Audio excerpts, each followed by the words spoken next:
Hello everyone! Welcome. What's going on? How's it going? Today we've got a very special episode. We're going to be talking about websites. All things SEO. And figuring out what that means and how we can apply it. And how we can make our websites better. We're going to be talking about landing pages, keywords, WordPress versus websites like GoDaddy, all that sort of stuff. We've got an expert to help us through it in the form of Russell Ventura, who reached out to me a couple of weeks ago to give me some help with my website. And we might even do like a Slate your website thing. If any of you guys want to be a part of that, we might do a Slate your website, so you can just post your website in the thing. Sorry, I'm just posting onto Instagram. And then Russell can sort of give you some help and advice for your websites live. You can ask questions. Matt's going to be in the chat as well. He's going to, Pet Detective, exactly. Matt's going to be noting down some of the good questions if we haven't already gone over it. There'll be a little segment for answering questions, so make sure you're asking questions throughout. Here he is. And yeah, so if there's any repeats, Matt will just sort of weed out the repeats. And if there's anything that's already sort of mentioned, Matt will sort of delete that from the questions, so we're not double asking stuff. How's everyone going? It's like, how many days is it till Christmas? 3 days till Christmas. I'm hot. I've got a headache. We had our little Christmas party yesterday, and it was very cute. Very cute indeed. Where can I find a picture? We went out last night and did some darts, and we did some that'd be on Facebook, wouldn't it? We did some darts. Where can I find that picture?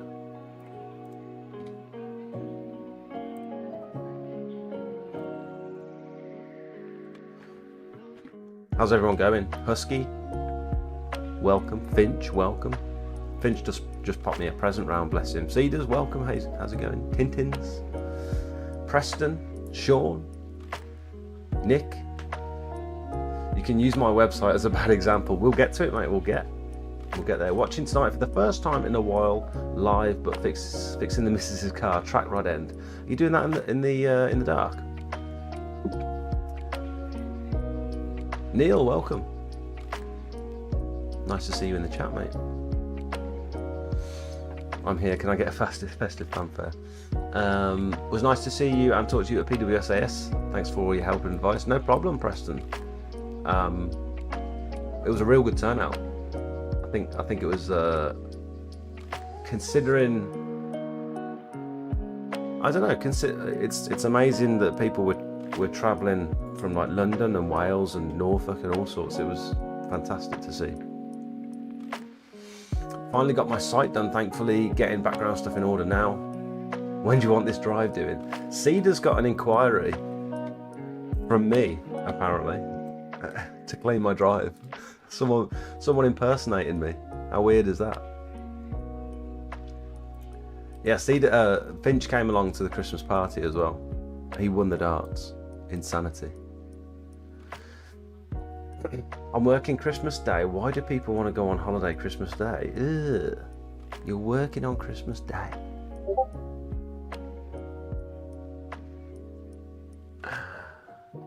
Chris said he paid for the kebabs. He did. He did. Is that Clive? I can't tell by the picture. I think it is. Welcome. First time here, isn't it?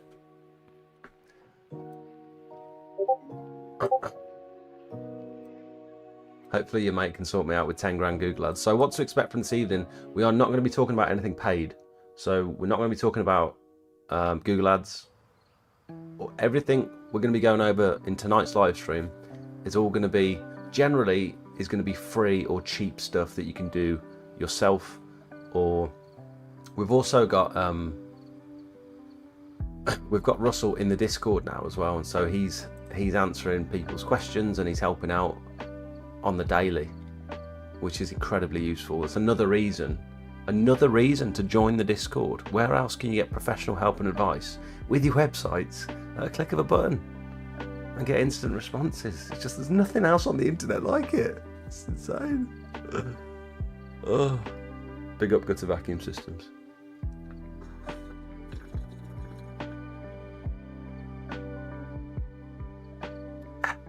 Should we get going? I'm having a little bit of an issue still with my Discord freezing. So we'll try it. And if it ends up freezing, I might have to just turn my camera off for Russell. Which is annoying for him, but it makes no difference to us on our end. Oh, Matt's ready. Matt is ready and prepared. Thank you, Matt, by the way. We love the support from Matt. He's always oh look, it is Tintin's. Matt's always around and he's always so helpful, and we appreciate him, don't we? What car is that? Can anyone tell what car that is just by looking at the picture? I'm gonna go small Toyota. I think it's a Toyota. It's either a new RAV4 or it's one of them little it's one of them, what are the Yaris's that are like bigger? Oh, it's a VW, damn it. Is it? He helped me in the Discord, was amazing help. Yep, absolutely. Oh, it's a Ford. Damn it. Is it? I don't think we've got confirmation. I'm talking about the guy. Oh, I see what you're saying. Sorry, Preston. Sorry. Anyway. Anywho. Should we see if Russell's about? This is going to be a good one. I already know it. I already know it. That's a Tucson. We Clean Property are in the building. They are here and ready to learn some absolute marketing prowess from the expert himself. Right, should we do a little video call and see if he's about?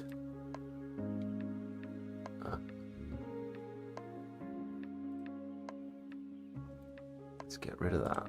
Let's pull this up. I've got a feeling Discord's not going to play ball tonight, but we'll give it a go. We'll give it a go nonetheless. Make sure you guys like and subscribe to the channel if you're not already. There's a little like button underneath the live stream. Just give it a like. Make sure you're subscribed. And if you do fancy it, if you want to be a part of this amazing Discord that we've got going on, there'll be a join button. There'll be a join button under the live stream or on the main channel of the YouTube. And if you become a circle member or above, you'll get access to all these resources. It's a great place to be. I'm sure anyone in the Discord that's in the YouTube live stream can confirm. I've not heard a bad word yet. Everyone seems very happy. Right then.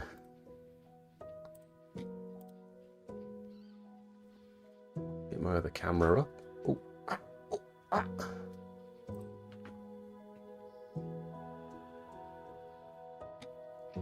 Spencer, welcome. I've got the full Monty. What do you mean? Russell. Good evening. Hello. Can you hear me okay? Perfectly. Let me just change some little bits around. Bear with me just a sec. Osmo. Okay, can you still hear me? The microphone has changed.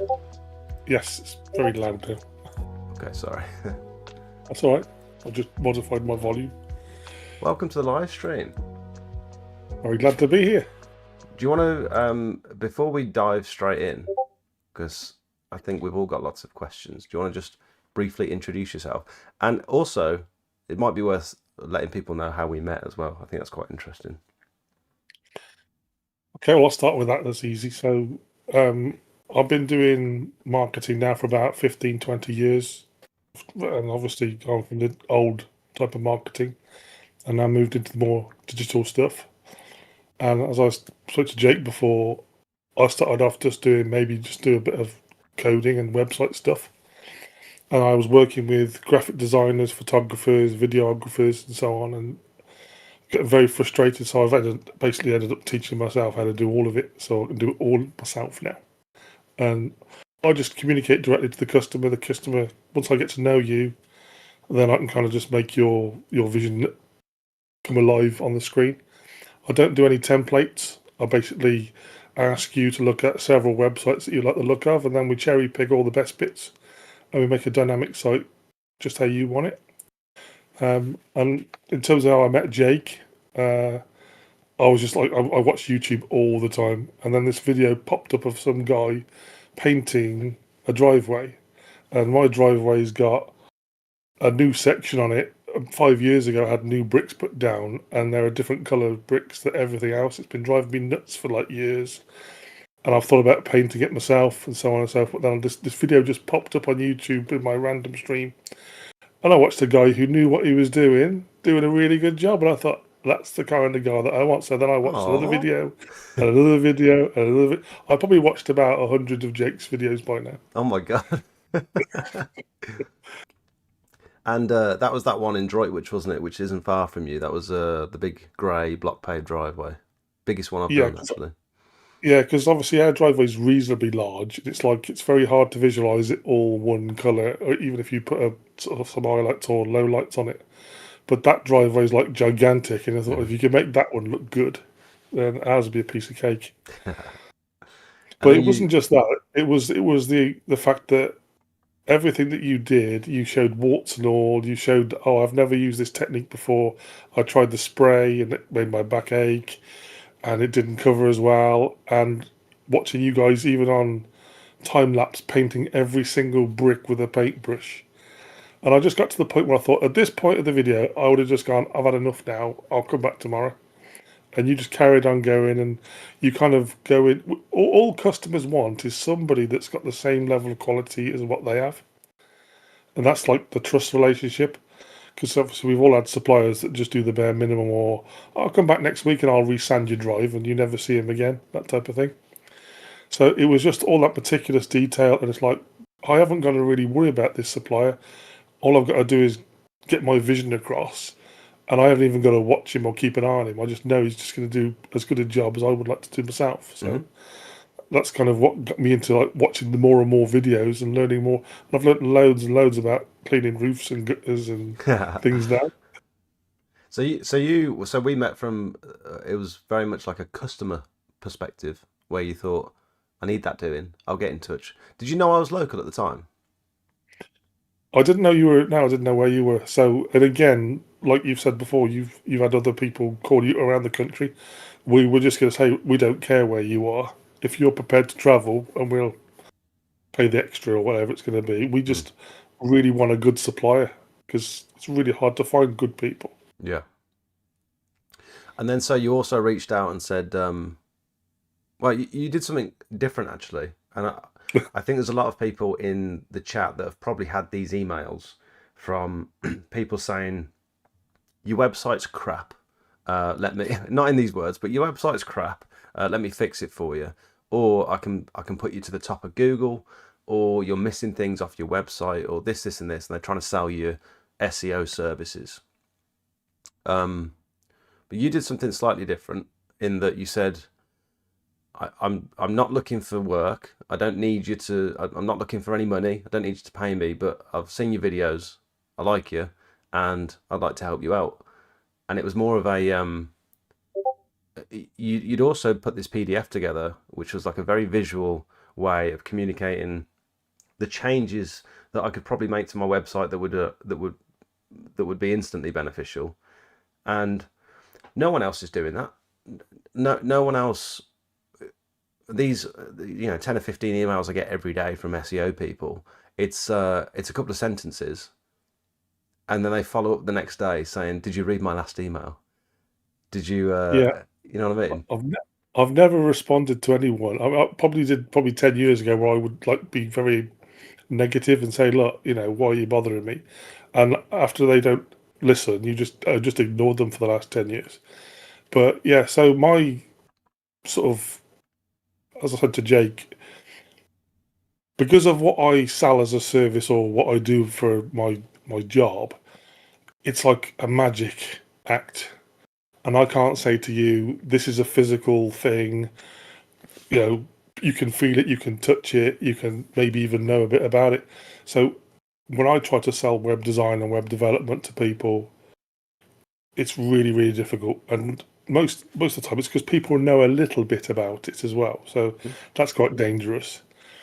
So what I've tended to do in terms of when I've looked for work myself, and this is how I got the job I've got right now, is I went to my current employer's website, and it really is terrible. And I, as part of my interview process, before he just put up a normal job advert, web designer guy, whatever he wants. So I just sat home all weekend and I read about the entire website from scratch, as if I was a customer wanting to know what he did and what he sold and so on and so forth. And That I is sent such that. that's such high effort, not knowing that you're gonna get a job. So did you Well, land the interview at that point? You well, land, he gave me the job before I had the interview, yeah, just because of all the effort that I put in. yeah, yeah. Now, again, just it's a very odd company, so it's not like the standard. But I had to wait 6 weeks for him to reply to me. I thought he had lost interest and everything, so I thought, okay. But I find doing that work, I really enjoy it anyway. And it's like any other skill. If you stop doing it, you forget how to do it.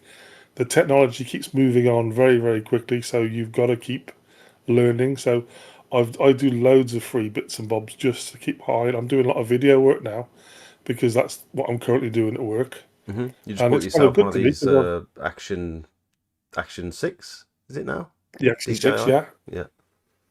So the best part of like being a general marketer is I've got like several strings to my bow, but I'm not an expert at any one of them. So this week I'll be doing graphic design. Next week I'll be doing AI. The week after I'll be doing video. The week after that I'll be doing graphics, logos. hmm So I just keep all my skills at like a 7 out of 10. And when one's dropping down a bit, I'll spend a bit of time on it. Yeah. And like I say, it evolves so fast and it's so easy now for me because they've got all these AI tools available. So all the stuff, for example, creating an image where I have to remove a background. I used to have to sit there for hours drawing around a person hmm and rubbing out the background. Now it takes like 4 seconds with AI. Yeah, I know that feeling. I've spent so much time in Photoshop and Krita just rubbing bits out and just going around. Yeah. So and I find it relaxing doing it, but your workflow is so slow hmm doing that.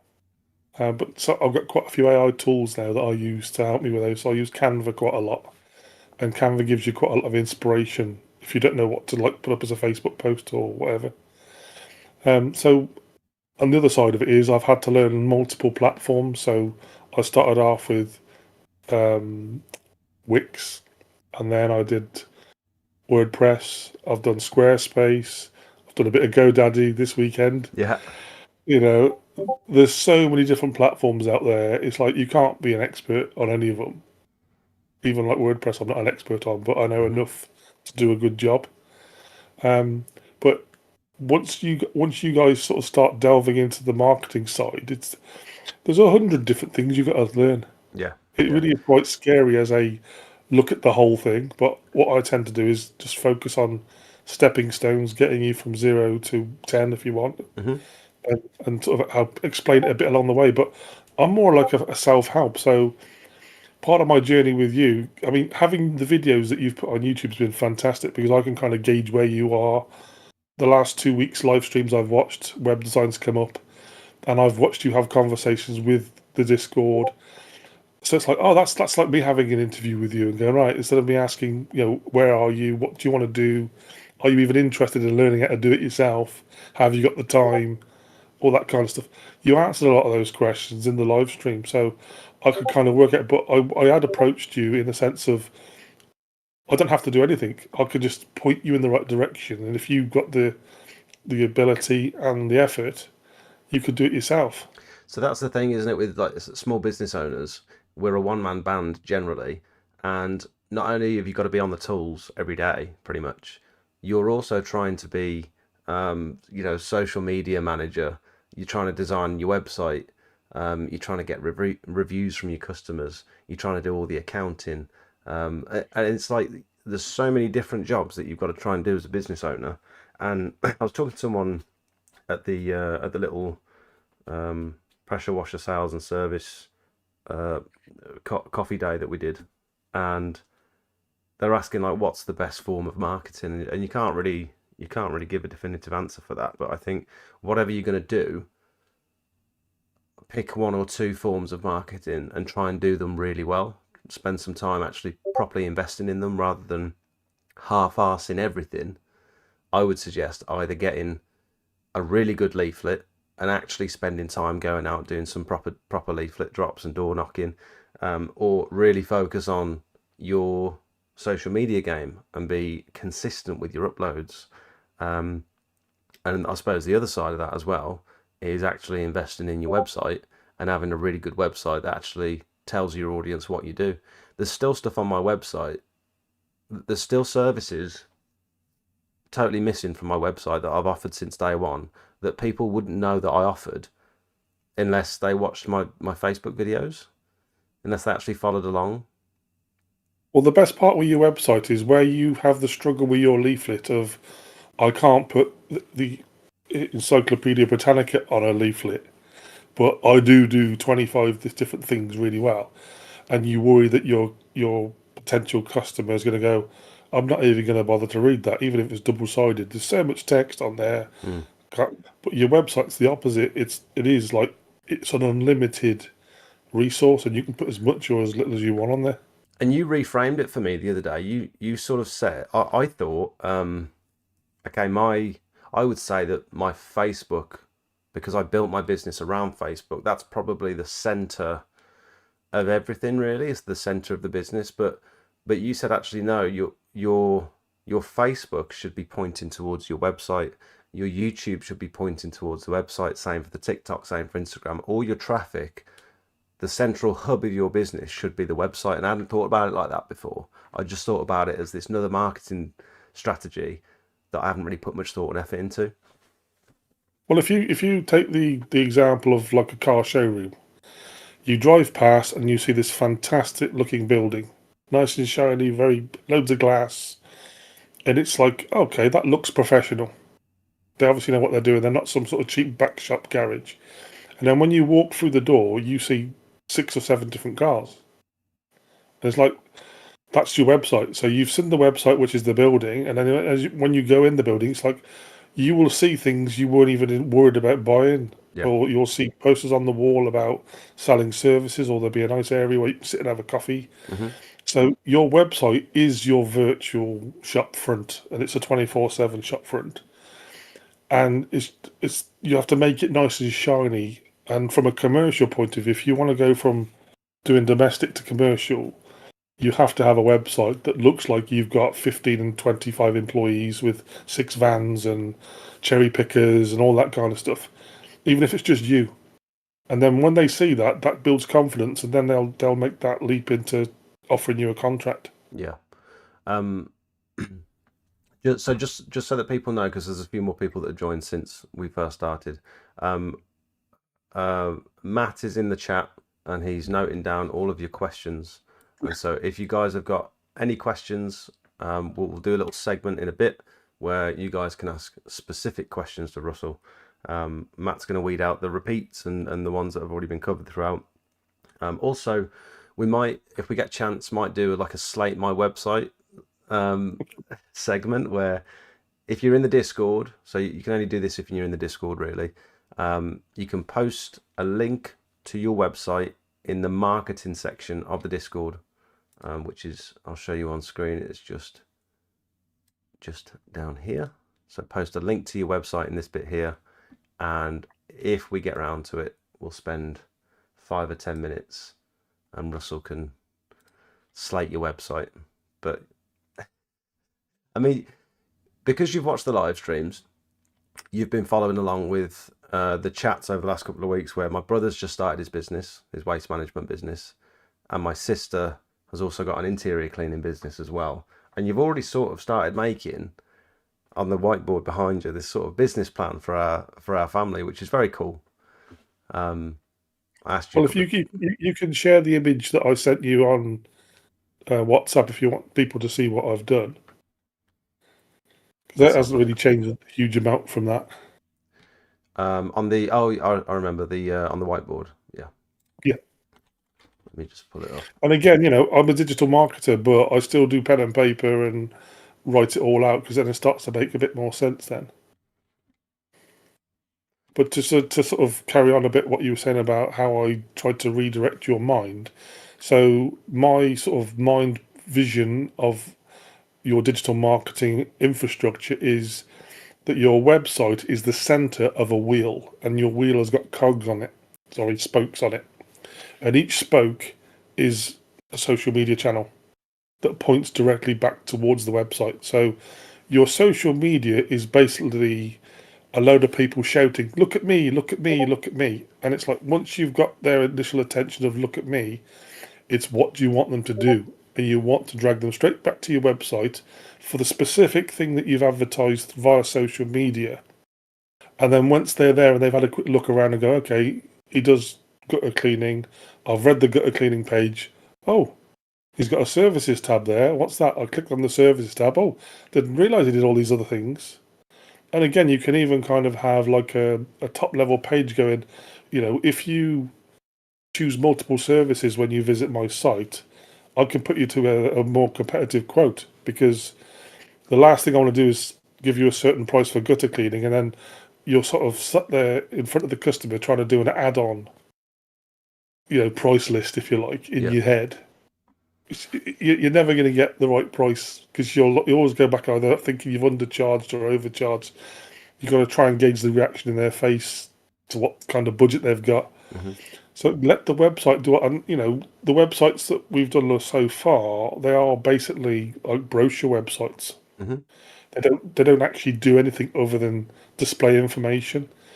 I think it was, I can't remember which particular YouTube video that I watched, but I watched one like a couple of days ago where you were watching somebody else's website where they had like a quote engine in it, and you Hmm. just clicked in gutter cleaning, da, da, da, and at the end it gave you a price.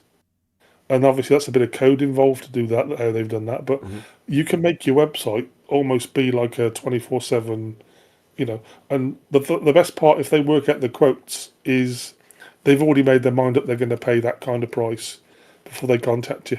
Yeah. And as So, as if they got a little tick box, they can change the price as they want. hmm. And they go, right, well, I want gutter cleaning and I want the roof and I want that, but I can't afford that at the moment. I'll just have those two for now. And also, I think the appearance of the website gives you an idea of how much the service is going to be anyway. If it's going to be a premium service, or if it's one of these sort of little one-page websites and there's not a whole lot of content on there, this person's probably not invested a huge amount. You're probably going to have a cheaper quote with this person, but equally, the service probably isn't going to be as good as these. Well, that's the other thing that you mentioned, the word consistency. Once you start all these things, you've got to keep doing them. You can't just do it for a bit and then stop and then start and then stop and then start. And one of the things you've done really well with your marketing is it's been consistent, and you've got a huge amount of success just because you've been doing it week in, week out. Your marketing or your videos, everything could be a lot worse than it currently looks, and you still be doing well because you do it regularly. Hmm. So we've all got different abilities, we've all got different levels of professionalism, but you don't have to be an expert. You just have to be there all the time. Yeah, I mention every now and again that the pressure washing is the only thing that's ever worked for me in terms of being successful, because I've been consistent. It's the only thing I've ever been consistent with. And I think the same with the videos, the TikTok, the Facebook, the YouTube. They've all worked and they've all been doing fairly well. It's because it's the only thing I've ever done consistently. And that's not an accident.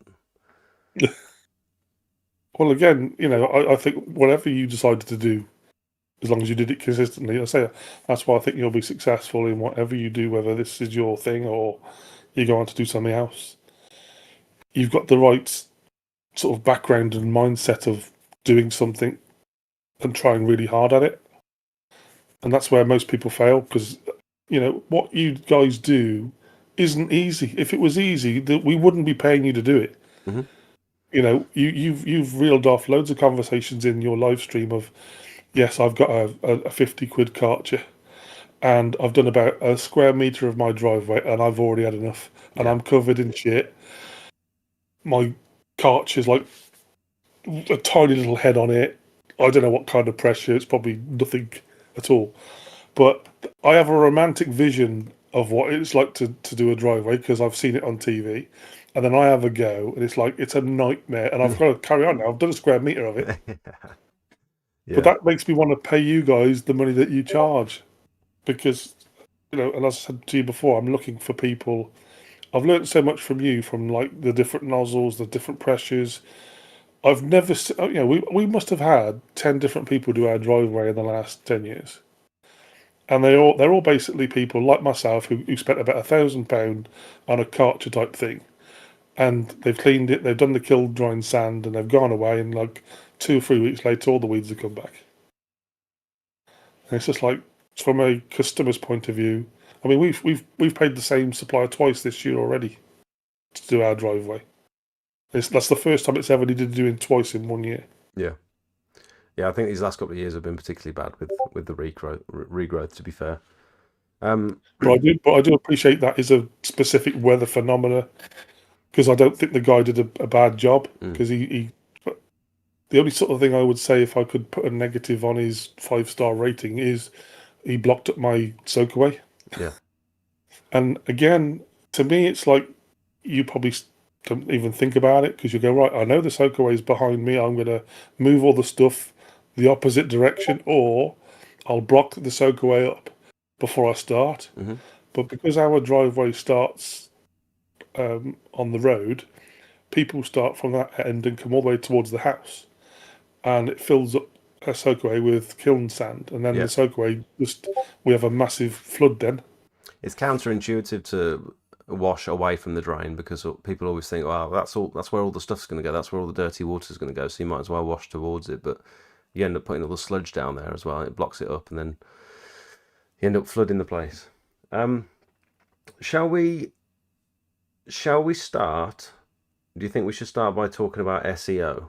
Because you said to me the other day, a lot of people throw that term around or that acronym around, and they you say what is SEO? To my understanding, search engine optimization, and then that's where the conversation finishes. But they don't actually explain what it is.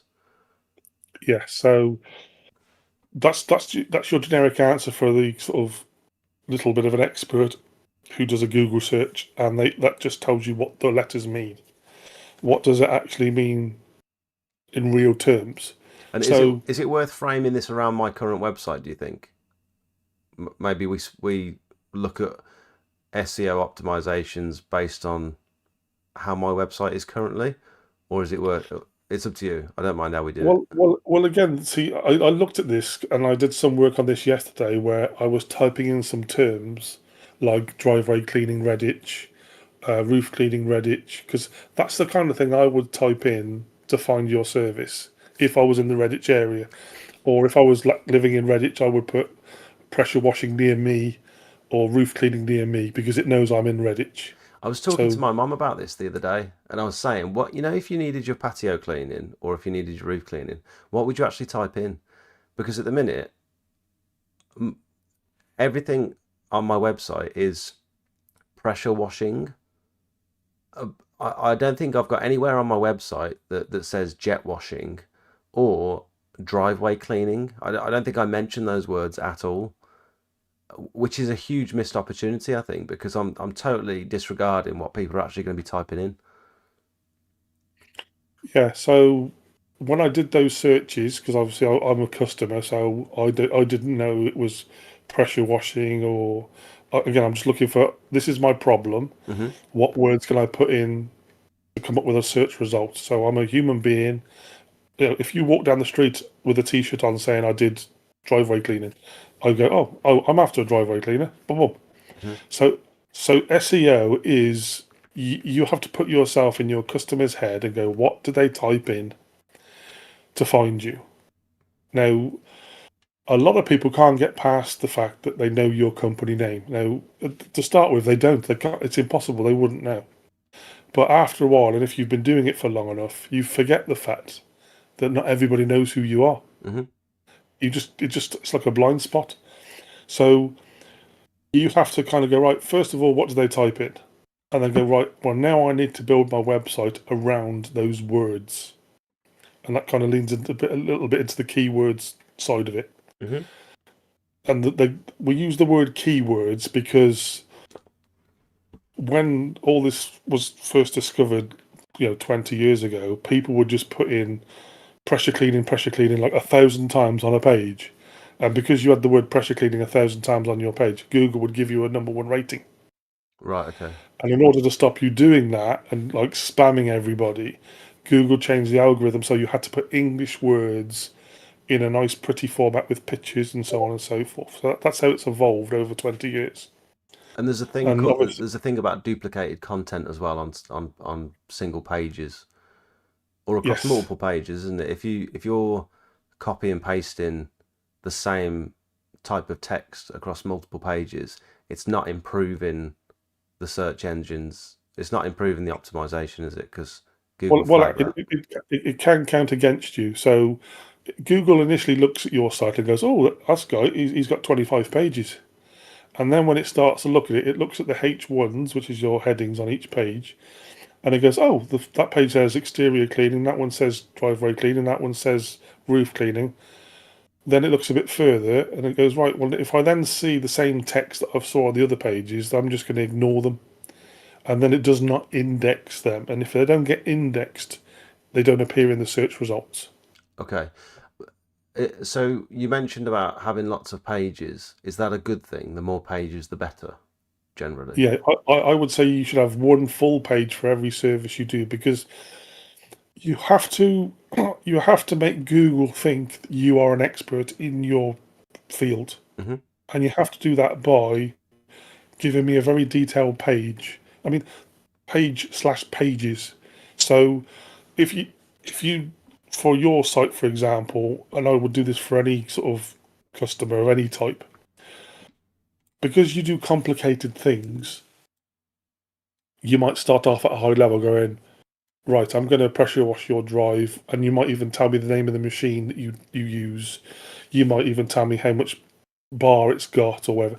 But it's still going a bit over my head as a customer at this point. I just go, oh, I heard of that machine. It looks expensive. It's nice and shiny, so that's all great.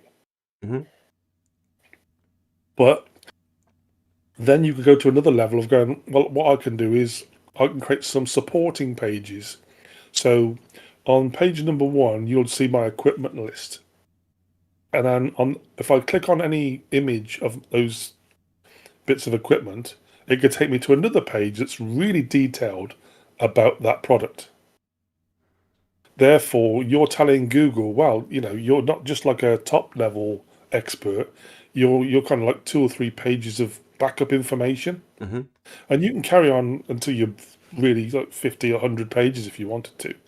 But the more pages that you have that are useful information, Google thinks you're the right person. And this is how you climb to top of page one over people who pay, because they pay to get there until they run out of clicks and then they disappear. You'll always be like #2 or #3 or #4 because you're organically there. But you're organically there because you've got all this detailed information. So if you look at any of the sites that I do, even for my customers or myself, you'll see a page and then another page beneath it and a page beneath that. Depends how deep the subject is. And even with marketing, it's look, there's 100 different things in marketing. You have to look at 100 different things to make it all connect together and work properly. But telling people there's 100 things, it scares them, and they go, "Oh, can't do that. It's too difficult." But doing one step at a time and building it up, you'll end up doing all 100 things eventually. So on my website at the minute, I've got a home screen which briefly sort of highlights some of my services. I've got a pressure washing page, and this sort of goes in a little bit more depth of. It's not actually fit for purpose at the minute because I don't think it's doing what I'd like it to do. But would you? Let's take it back a step. So before you decided to go down the separate page route, you would have most probably had pressure washing as maybe a section on the homepage, and then underneath that section you had a roof cleaning, and underneath that section you had. So you were trying to say to Google, I do 10 different services, but I'm only going to give you this tiny bit of information to say that's why you should choose me. Yeah. Now, if you then extract that and go, if I take that little section out and I'd turn that into a whole page on pressure washing, isn't that more appealing to both my customers and to Google? Mm-hmm. Because you've got more space to explain things. Yeah. And that's basically what you're doing. You're just fluffing it out and expanding on. You know what you're talking about because you're not just doing a picture, a paragraph, and a button, and go, please give me some money to do this job. Yeah. And so, would you say in? Sorry, I'm just writing some stuff down. Would you say that in the process of fluffing out that service, say let's take roof cleaning for example, should I find multiple ways on this roof cleaning page to talk about roof cleaning in different ways? Should I talk about roof cleaning, roof scraping, roof pressure washing, tiles? Should I try and get all the key words in this one page that I think people might Google? Is that the goal? That's it. Exactly. Now, they might not even Google those words specifically, but the fact that they're on there, Google knows that this is a document that makes sense. It's not just a load of rubbish words. It's actually contextually correct. Yeah. Because when it examines it, it knows. I mean, it doesn't really take too much notice of images. It can't really recognize a roof. Mm-hmm. But what it can do is it can recognize the file name of the image. I was going to get onto this. I've just wrote that down. I wrote photo names down just because I think that's relevant as well. So you've got like a picture of pressure washing. Now, if the name of that image was called, pressure washing with tool X or whatever, plus your company name as part of the file name, that then links that image and it makes it much more powerful for SEO and your actual website find. Because I could actually type in pressure washing or roof washing, and I could just do a Google image search, and your image will pop up. And then when I click on it, it'll take me to your pressure washing page. Yeah. So at the minute, that image is called img.14567, and that's not going to come up on any sort of Google search because it's totally random. So you have to do two things with your images. You have to give them a meaningful file name, and you also have to use something called alt text. And alt text is something that you have to type in, which is a little description of the image. And is that done in the File Explorer on your computer, or is that done on the website builder? So the naming of the files is done in your Explorer. Yeah. And the alt text is done through the website. So you'll find if you run any kind of SEO checking program on your websites, it'll always come up saying you haven't got an alt text for this, you haven't got an alt text for that.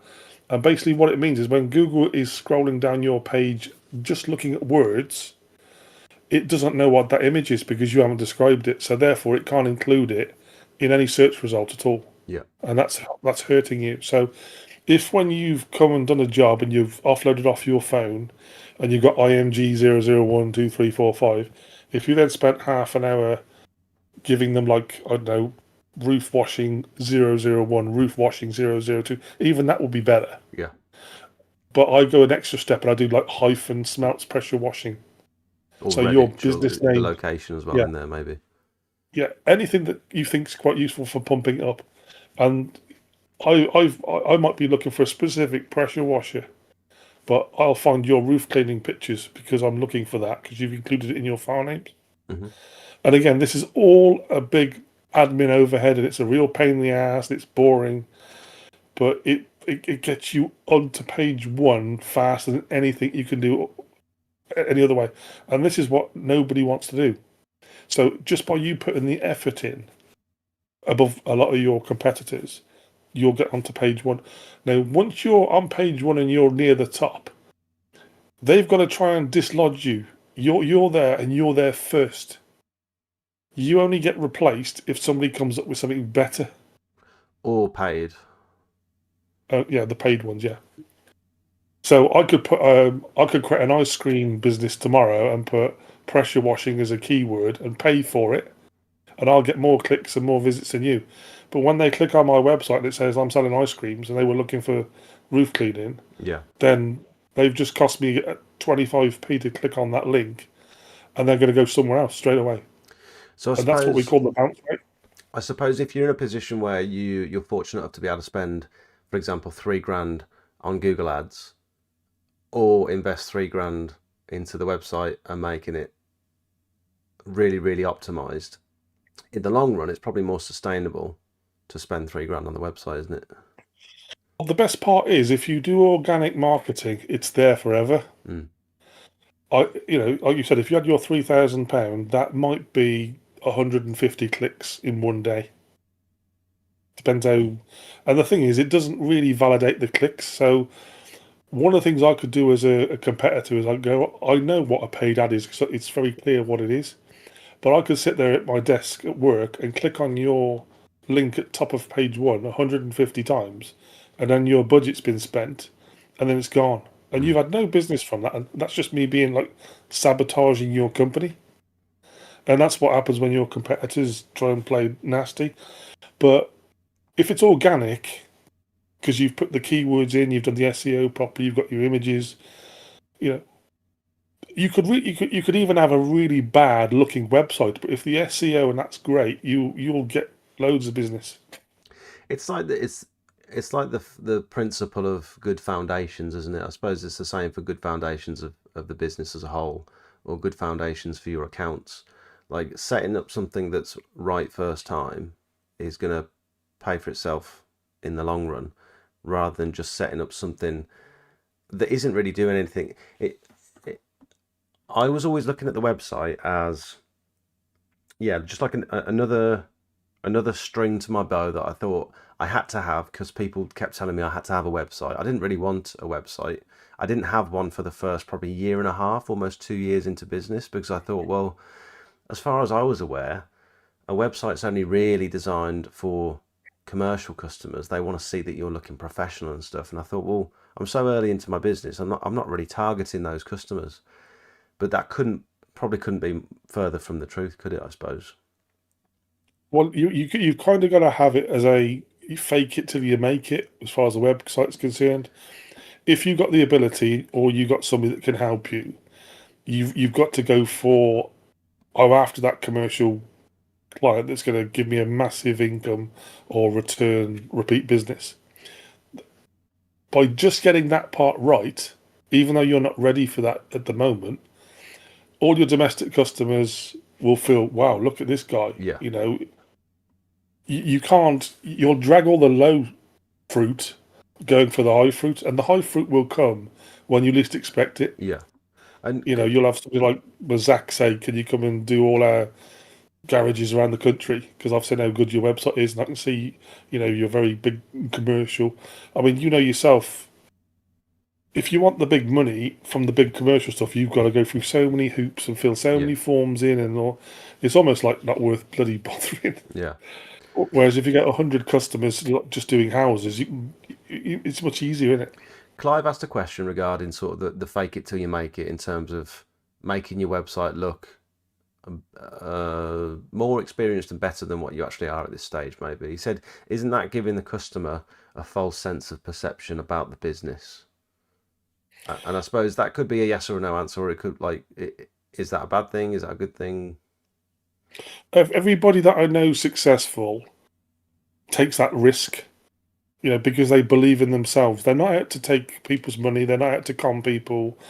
They are basically, I mean, if everybody was honest and great and upfront about who they were, for example, your biggest challenge in your industry is I've had 5 people come to my door in white vans with no logos on, scruffy, promising the world, arguing for 10 minutes about what the price is going to be.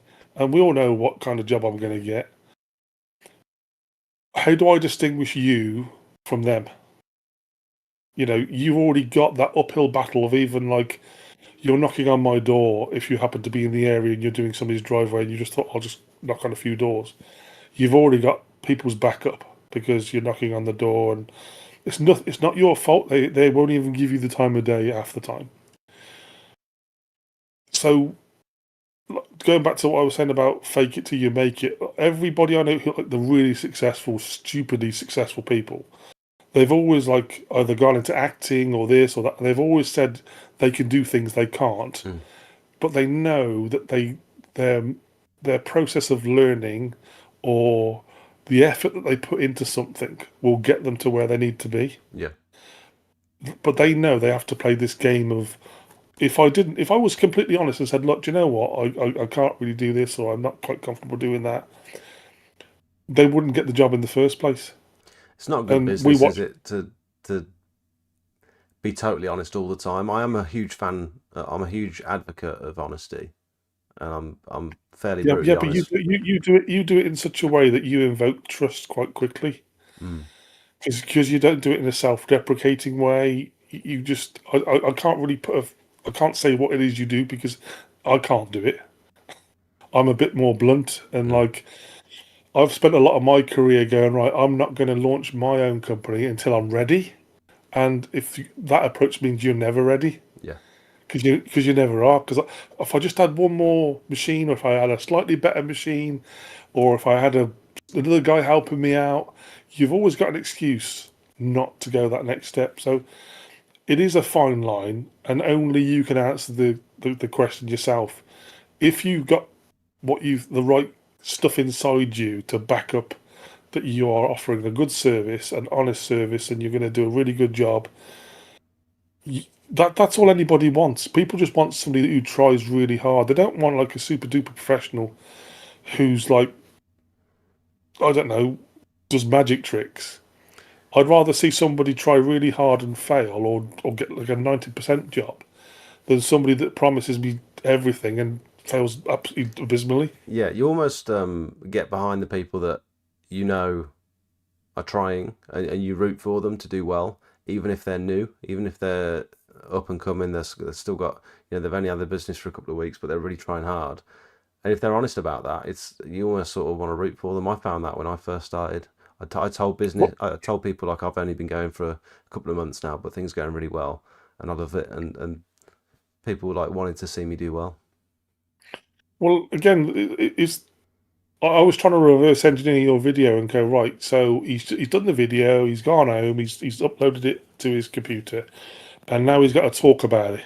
And I'm thinking, right, is he thinking, right? I've got to talk for 10 or 15 minutes now. What do I talk about? Do I explain the nitty gritty process bits? What I'm thinking? How am I making decisions? How can I make it interesting? And I was thinking, is that what he's doing, or is he explaining to me as a totally idiot, don't understand how pressure washing works? But then I thought, oh, right, he's also teaching other people how to do pressure washing because you're supporting a community. So it was probably that third strand that is what you actually really do, Mm. which is why you go, right, I've gone to the machine, look how many gallons per minute that it's filling up. This is why I chose this hose. This is why I've got this quick connector because it's really easy. And then I might press the button a few times to make sure that the pressure is right and all that. So me as a customer's learning, wow, I didn't realize it was that complicated. But you're also kind of helping a newbie either decide to get into the industry or he doesn't know what machine to buy or so on.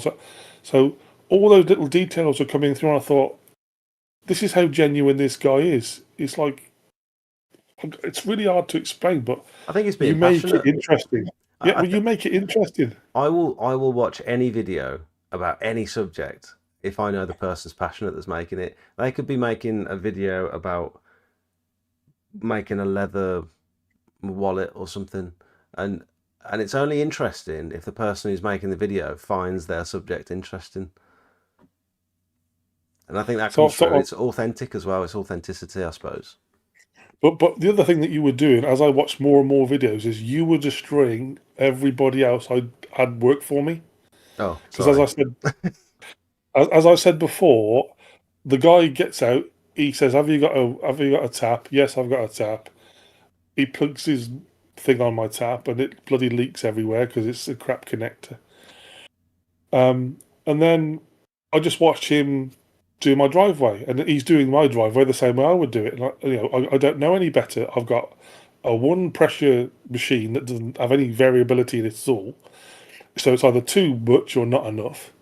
And I do the whole driveway, and I do brick by brick, and I make a big pile of mess, and then I sweep it all up, and I go. Whereas you were like, it was like, wow. So you've just done my driveway, and as a side effect, my house gets plastered. So instead of using the same lance and the same pressure washer that you've just done my driveway, you change to a different lance, or you lower the pressure because you know it's going to ruin my windows otherwise, or it's going to damage my brickwork. It's like, I've never seen anybody give a shit. Yeah. They just like, nobody put any level of thought into that. Do you know what? That makes so much sense that you shouldn't use a million bar bloody pressure washer to do my drive, and then use the same thing on my windows, Hmm. and then the same thing on my guttering. It didn't even occur to me to do it any other way, because that's why they don't get repeat business, because Yeah. they don't know. Yeah. So I don't know what courses that you've done. I don't know how you've learnt all these things, or whether it's just common sense to you. But every little part, I thought, do you know what? I've got to give this guy a job. I've got to get him to do my driveway, because it'll be done right for the first time since I've had the bloody drive put down. No pressure though. Yeah. What people might not know is I've done a quote for you, and we're going to be doing your roof after Christmas, aren't we? And then Yes. potentially your driveway in March or April or something. But yeah, you're sort of putting the pressure on now, to be honest. But it's going to be incredible. Well, I've Um, seen you do more difficult jobs than my house. So, I've seen you do massive driveways compared to mine. You know, it's a decent house. It's got easy to get round. yeah, fair enough. So I think it's quite straightforward. Probably isn't that much of a challenge, and it's not that bad in terms of how much work needs doing to it. Yeah, So I think it's hard for me because I don't want to go on ladders, and I'm scared of heights, and I don't want to. After 20 minutes, I'm absolutely knackered on my little pressure washer thing, so I don't want to do it. yeah, fair enough. Um, and I haven't got the courage to try and paint my drive in case I cock it up. Yeah, it's quite high risk if it goes wrong, I suppose.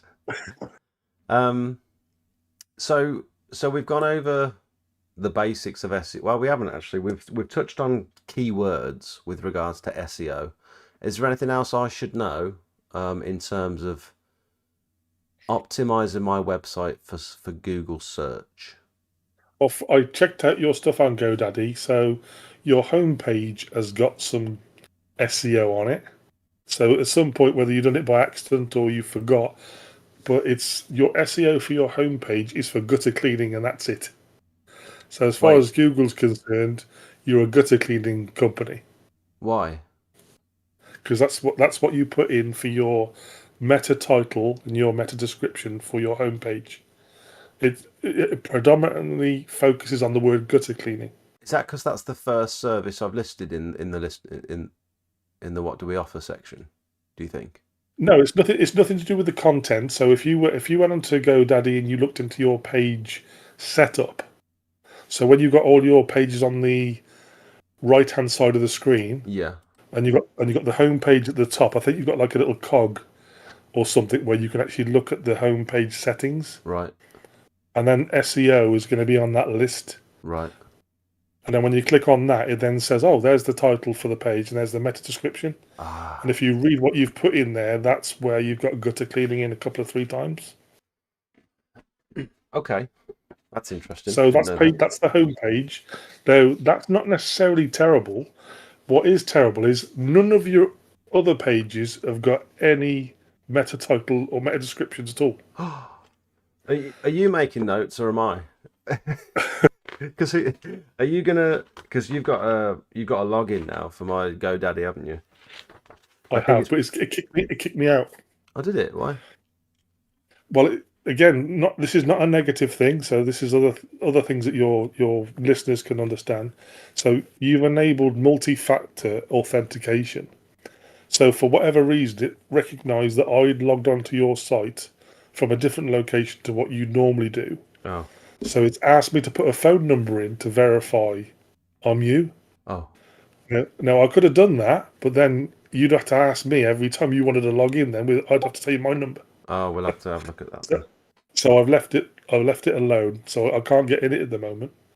But So, we'll sort that out. so in a bit we're going to talk about how a site like GoDaddy, like a template style site, differs from the ones that you're used to using, and how it's maybe better or probably worse. We'll get onto that in a bit because people are asking about site speed and all that sort of stuff. I suppose that changes based on the builder as well. Well, I'd put that under the hosting. So again, this is a very difficult decision to make when you first decide I'm going to have a website. Is who you have your hosting with, and it's very hard for you to know how big you're going to grow, how many pages you're going to have.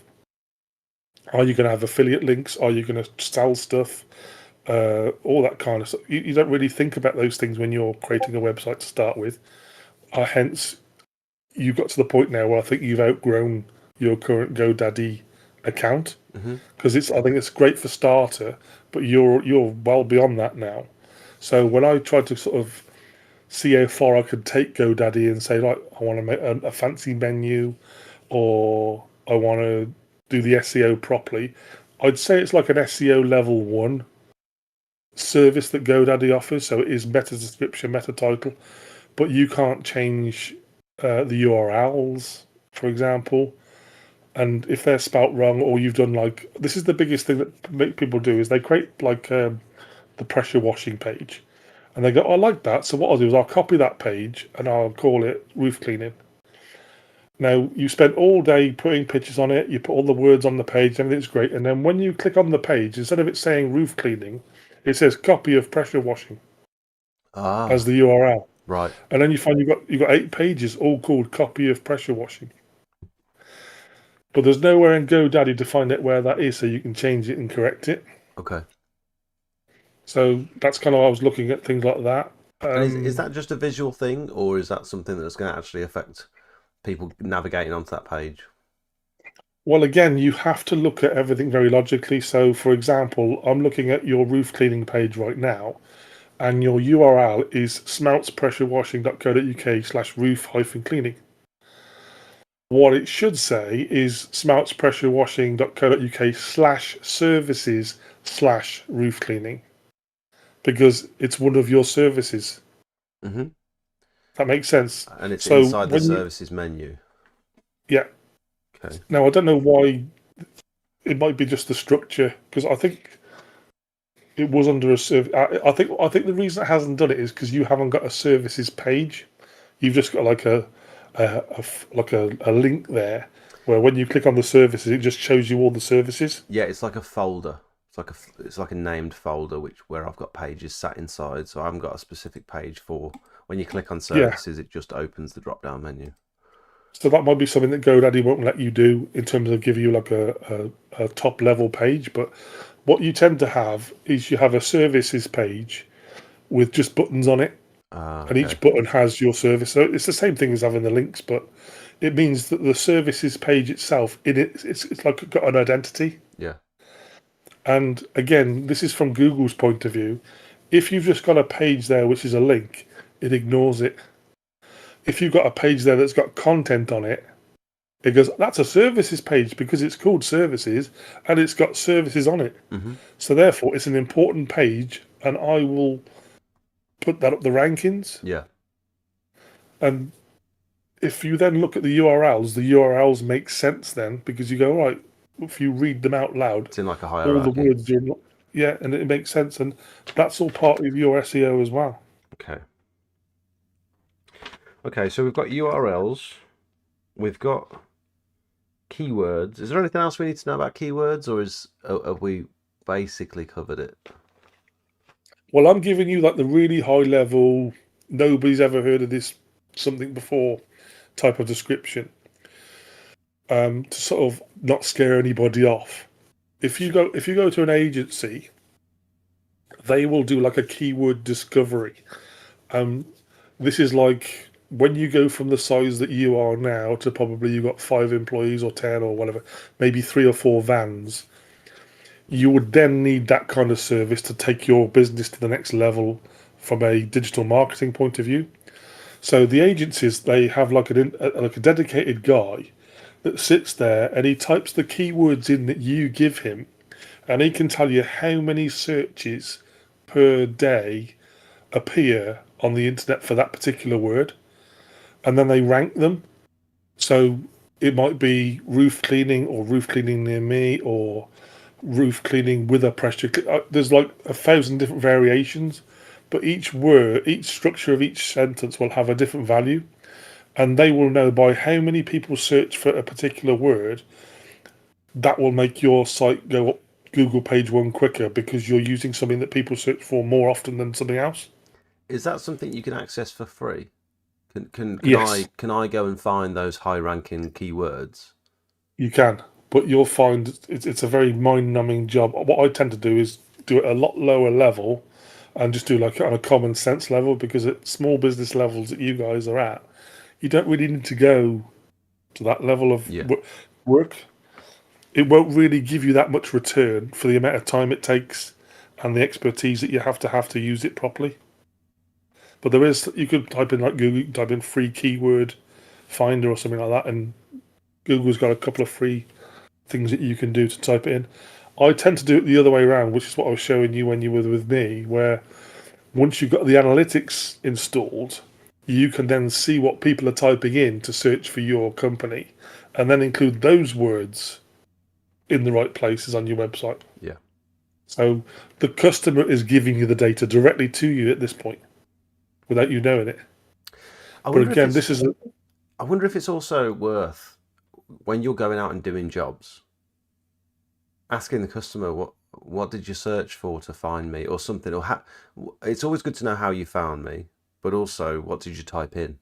I think would yeah, be yeah. interesting All to this know. is all this is great data collection, Mm, and the more interaction you can have with the customer, the more you understand the customer, and the more you understand the customer, the better way you can funnel your marketing towards that customer. You can even ask them, they'll probably tell you they've had like 6 leaflets through this week, but they just happen to see a link on Facebook and they chose you.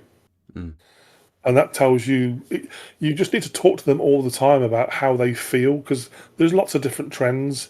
Everything changes throughout the year, because obviously people want different services throughout the year, but some people might never read leaflets and they're all in their own little communities. So again, you may be already doing this, but on Facebook, I tend to get into like local groups, yeah. and local groups on Facebook will go, I need a plumber. Something's gone wrong. Can anybody in WR2, which is where I live, can you recommend a plumber or a driveway cleaner or whatever? And the community on Facebook recommends people.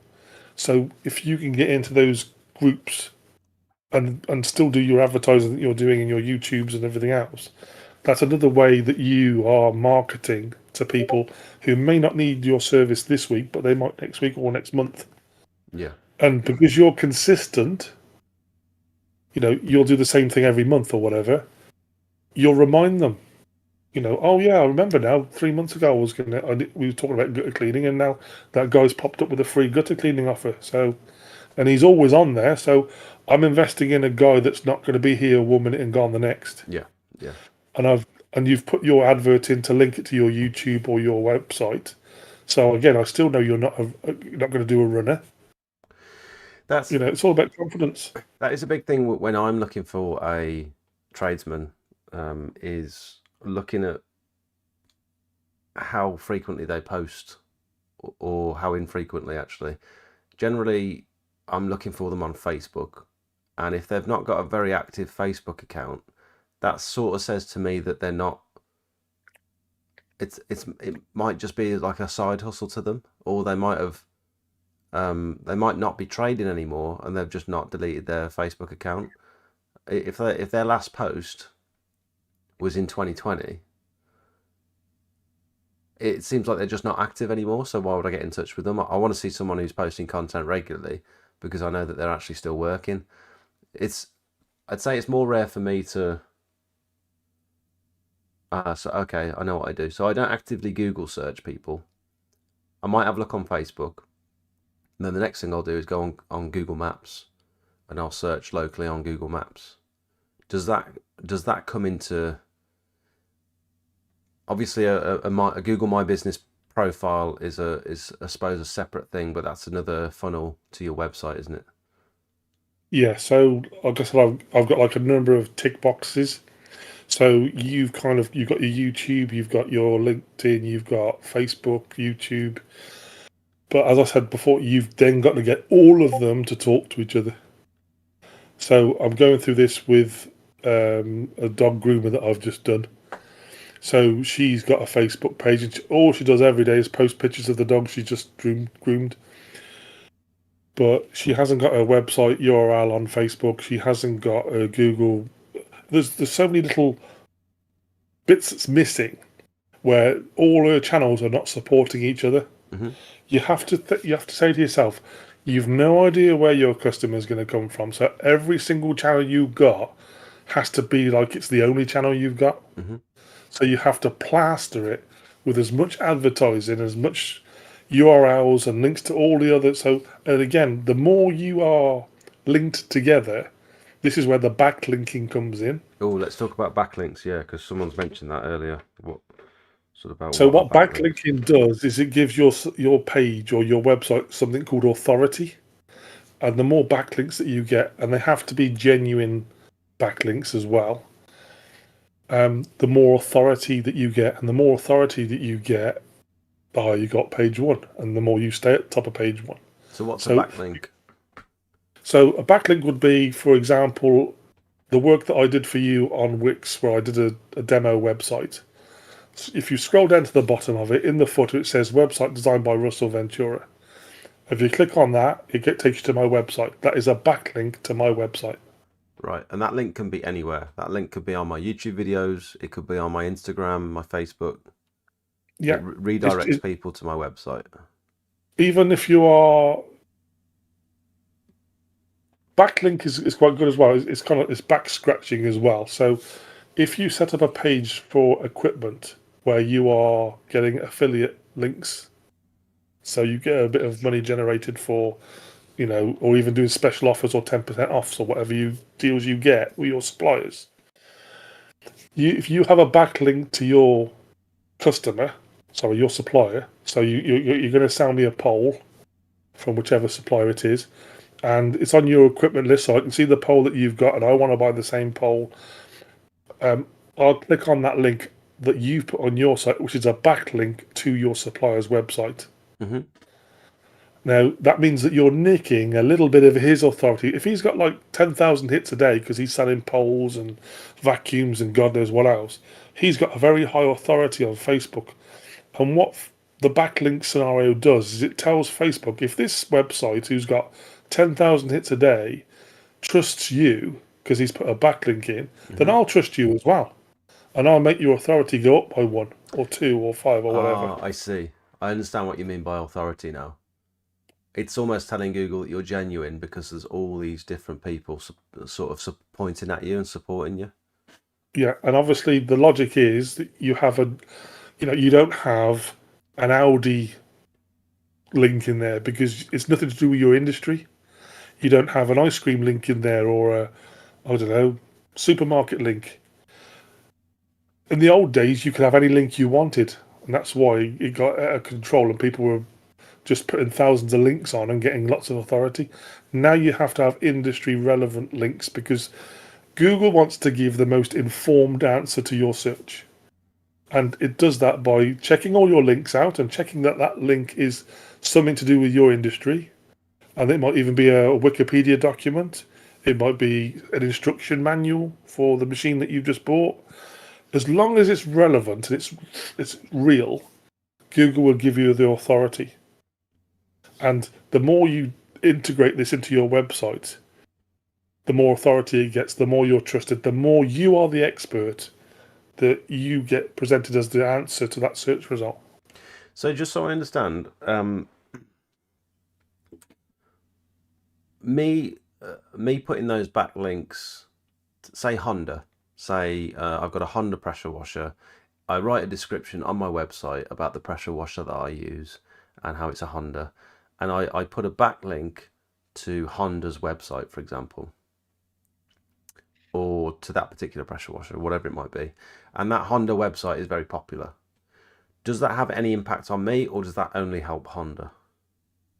It starts the trust relationship. I mean, in a perfect world, Honda would do a link to you. Yeah. And then that's like a mutual backlink, and that's the best links you can get. Now, there's people out there that will pay for it, or you have to have some kind of deal. Now, just from a reputational point of view, do you know the guys that sort of done your van out recently with your new miracle kit that you got? Yeah.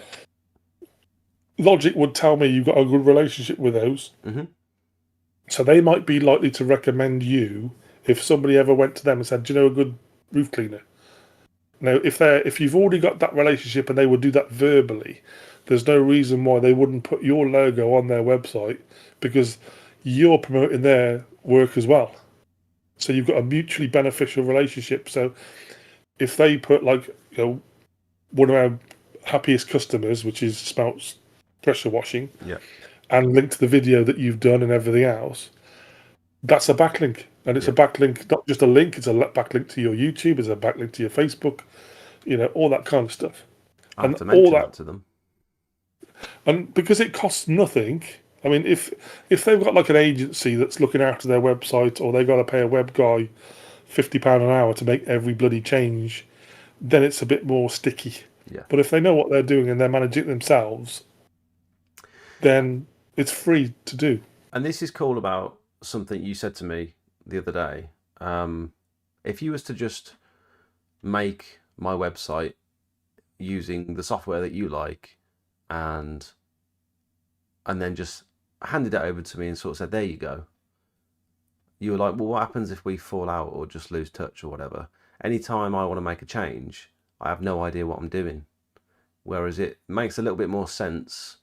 And I like the idea as well of me being in full control of my website, but you giving me tips and tricks, and being able to log in and make a couple of changes and stuff, because then I still sort of own it, and I don't have to get in contact with you anytime I want to make a change. I think that's cool as well. I think that's what a lot of people don't like about spending a lot of money getting someone else to build a website. I think that's that's a bit of a sticking point. Well, I'm like yourself. There's only me. So there's no benefit to me now sitting here on a Monday night having 15 or 20 people that I've designed their websites for them, asking me to make changes. I've got to negotiate prices with them or not. I don't want any of that aggravation. I'm very happy to push people down a hill like a little bit of a snowball and help them as they go along, answer any questions. I want them to be self-sufficient. That's my kind of joy of it. It is a very complicated thing. I won't lie to you. So, you've done the GoDaddy. I've talked about the Wix, which is the closest platform that I know quite well. That's very similar to GoDaddy, which I think most people could pick up quite easily. Mm-hmm. My preferred channel is WordPress, because it's a proper full blown thing. But if I did WordPress sites for everybody, then I'd never have a moment's peace. I have to update plugins on it all the time. I have to update WordPress versions. WordPress is the most attacked for cybersecurity platform on the internet because it's the most popular web platform. If you do an update on the version of WordPress, it can break the site and destroy it. If you do an update on a plugin, it can destroy it. If you're using Wix and GoDaddy and all that, you don't have to worry about any of those kind of things. But there are limitations on what Wix and GoDaddy, how far you can go with it. So would you say I'm definitely limited in terms of my SEO potential because I'm using GoDaddy or Yes, Squarespace because or whatever it yeah, might be. yeah, because Squarespace is a bit better than GoDaddy, but it might, like I said, it might be that you're on like tier 1 of GoDaddy, and there might be like a tier 2 and a tier 3 and a tier Knowing 4, and me, then I am because I'm tight. well, no, because again, it's like you made a decision. I mean, the pressure washer you got now, you didn't start with the absolute shittest one you could get. You had some kind of reasoning of, I know if I bought like a Karcher from Argos, I can't go and do other people's driveways with that, even though there are people that do. Or you thought it might last 10 jobs before the motor packs up, or you reasoned it out and gone, right, I've got to invest a serious amount of money in this tool that's going to generate my income.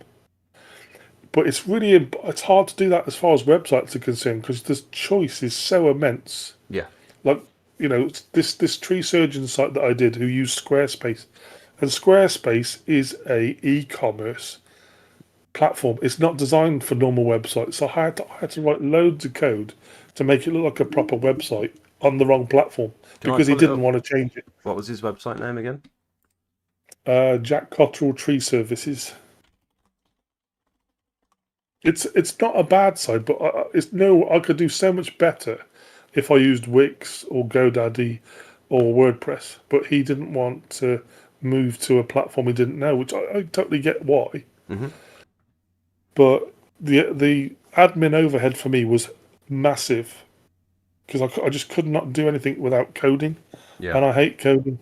I like dragging and dropping and stuff like that. Can we talk briefly about oh, I forgot what they're called now. You know, can I find an example? Ah, got it.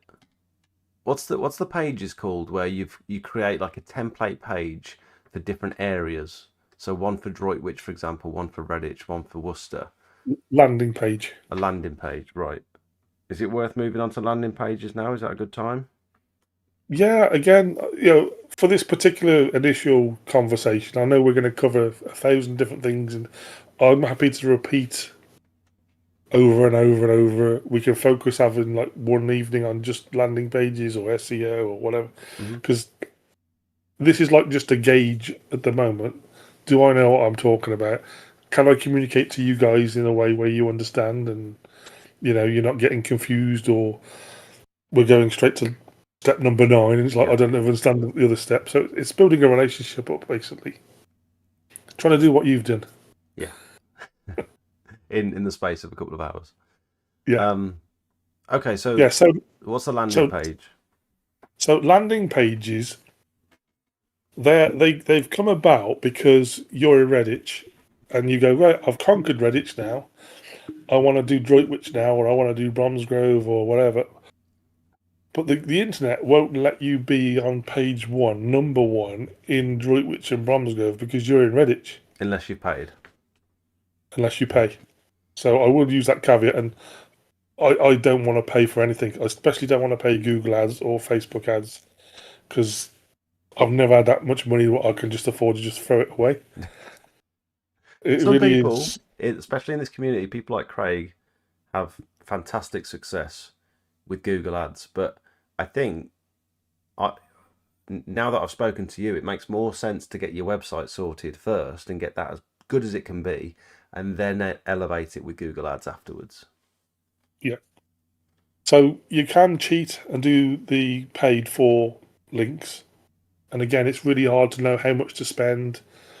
Um, the qualification that I have for all of it is, how do I know if I've just put £500 on putting my link so that it appears at the top of page 1 for Droitwich pressure washers? How do I know that particular customer clicked on that particular thing to give me that job? I need to be able to prove it so that if I spent my £500, it wasn't just completely random that that person rang me up anyway. I think Google Ads will tell you your cost per click and all that sort of stuff. Well, and it doesn't give you, because of data protection, all the rest of it. It can't tell you who did what when. It can give you a bit of an idea. oh, It might say somebody in Droitwich clicked on it, but it won't. You can't link it to that particular person. but if they message So you through the ad, surely you could track it well, by them. yeah. If you create a landing page or whatever where there's a specific tell me this code or whatever, then those are little devices that you could use. Same with your leaflets. If you put in, Jan 26 SMW. That's my. If somebody rings you up with that, you go right. I can link that back to that leaflet that I Hmm. sent out. So you have to find a mechanism of proving how your marketing's working. Yeah, Otherwise, you don't know what's working, and then you can't repeat the success. yeah, So that's why I'm pretty anti-paying of anything. So I'll just draw a line under that. So going back to what landing pages do is you create like another home page, but it's more geared. All the language on it is more geared to that area. So you can use the keyword like Droitwich or Bromsgrove in that particular page. So your normal home page will have Redditch on it because that's your home base, and that's where you want your customers to find you, where they do pressure washing near me. That's how it validates the near me part because you've got the word Redditch on your pages. yeah. But as I said, now you want to expand and you want to move into different areas. How do you end up being on Google page one when you're not in that near me area? Hmm. And that's what landing pages are for. So you create a home page copy, if you like, geared towards Droitwich, geared towards Bromsgrove, whichever areas you want to do. But they are not full websites. They're just like a one page. It's almost like a digital leaflet. And generally, you can't actually navigate to them, can you? Because I've noticed on this website you can on Jack Cottrell's. If you scroll all the way to the bottom, it's sort of got them areas we cover, and you can navigate to like Stourport's landing page, for example. But a lot of the time, from what I've seen, it's like an invisible page unless you find it through Google search. You can't go back onto the main website and find that page again. Um, not to call out. I'm going to use Bournemouth jet washing as an example here because I just noticed it on his website the other day. He's got a great website, but this is just an interesting example that I noticed, whereby if you click on areas we cover and then go on to like Dorset render cleaning, for example, it's got all the menus for Broadstone, Christchurch, Ferndown, Highcliffe.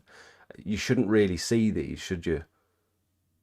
Yeah, again, see, historically, I mean, it depends what age he is and all the rest of it, because a lot of the stuff he's using techniques wise, these are quite old fashioned techniques where you put in these words on the page, And you mentioned the other you know. day that he might be penalised because of duplicated content here. So all the language and all the content is Yeah, pretty much because the same. he's kind of understood the concept, but not really understood how to implement it. So he's changed like the first two words on every page to be Mm. the area, but every other word on the page is identical to every other page. Yeah, and So please, because it's Ricky, don't yeah, feel like we're attacking you or anything. This is just a very convenient example that I noticed the other day, which is the reason why I'm bringing it up. It's the only visual example I've got. again, it depends when he did it as well. Because if he'd done this in the last 5 to 10 years, this is how you did it 5 to 10 years ago. Right. But Google keeps changing the rules, which means we have to keep changing. So Google keeps changing the algorithm to make us change the websites. I think part of it is like a digital marketing support structure. Hmm. So once we've created all the websites we can create, it's like, well, how do we get you to come and have a new website? So Google changes the rules, which means we've got to create you a new website. Yeah. So it's almost like a self-generating load of rubbish, really. Yeah. So, for example, um, Google, because mobile phones were taking off a few years ago, Google said, right, we want to make mobile friendly designs the thing. So every website has to be mobile friendly. and if they're not, they won't appear on Google search results. Overnight, everybody was changing their websites to mobile friendly, but then they forgot about the desktop people. So we had really nice looking mobile sites, but they were shit on desktops. You Every said now something and then about we had tablets the other day, didn't you? That people don't really use tablets anymore. well, again, because you don't know the answers and nobody does know the answer, when you go to your analytics, it tells you what device people use to view your website. Hmm. And it does a nice little graph, like a little pie chart. And you go, right, well, if only 2% of your market are using tablets, then you don't need to do much tablet work. Because again, if you're paying somebody, you're paying for their time and so on. It's running up a bill. So I'd have to create a digital marketing website for your desktop, one for your phone and one for your tablet. So it's 3 websites basically. Mm-hmm. But that's 3 times the price as well. Yeah. And then you've got the problem with like tablets and things is there is no one size fits all. So on a desktop, it's quite straightforward because most people's screens are all the same size. Mm-hmm. But if I said to you, look at your website on a mobile phone, and you got an Apple, and I got an Android, and he's got a 16, and I got a 17, and it looks different on every bloody phone, and you can't make it fit on every screen Yeah. unless you code it up. So, and this kind of brings me into your recent change on your website. Okay. Have you looked at it on your phone? No. Do you want to look? Not since I've changed a couple of things. No. Why? Well, you've changed it, so you've put exterior cleaning professional. Now on my phone, the word professional doesn't fit on the screen, and I've also lost the part of the phone number. Oh, mine just Oh. about does. Mine's okay on mine, but that's annoying that it doesn't look right on yours. What phone have you got? Is it an Apple? I got a Android Galaxy S24, I think it is, Right. Okay, so and they're it's a both quite a big. they're both Android phones then. I've got a Google Pixel. Hmm. I don't know if you can see mine. Where is it? Oh yeah, it's cut it off, hasn't it? And so you're sort of relying on the customer clicking on the 3 pins at the top and saying like view as a desktop site, which no one's doing, and it still doesn't fit very nicely on the page anyway. So, okay, I'm surprised GoDaddy hasn't optimized that for me. How annoying. Maybe I need to pay for the next tier. Well, again, I couldn't really see much in terms of how you looked at the mobile view on GoDaddy, and I might have just missed the icon or something.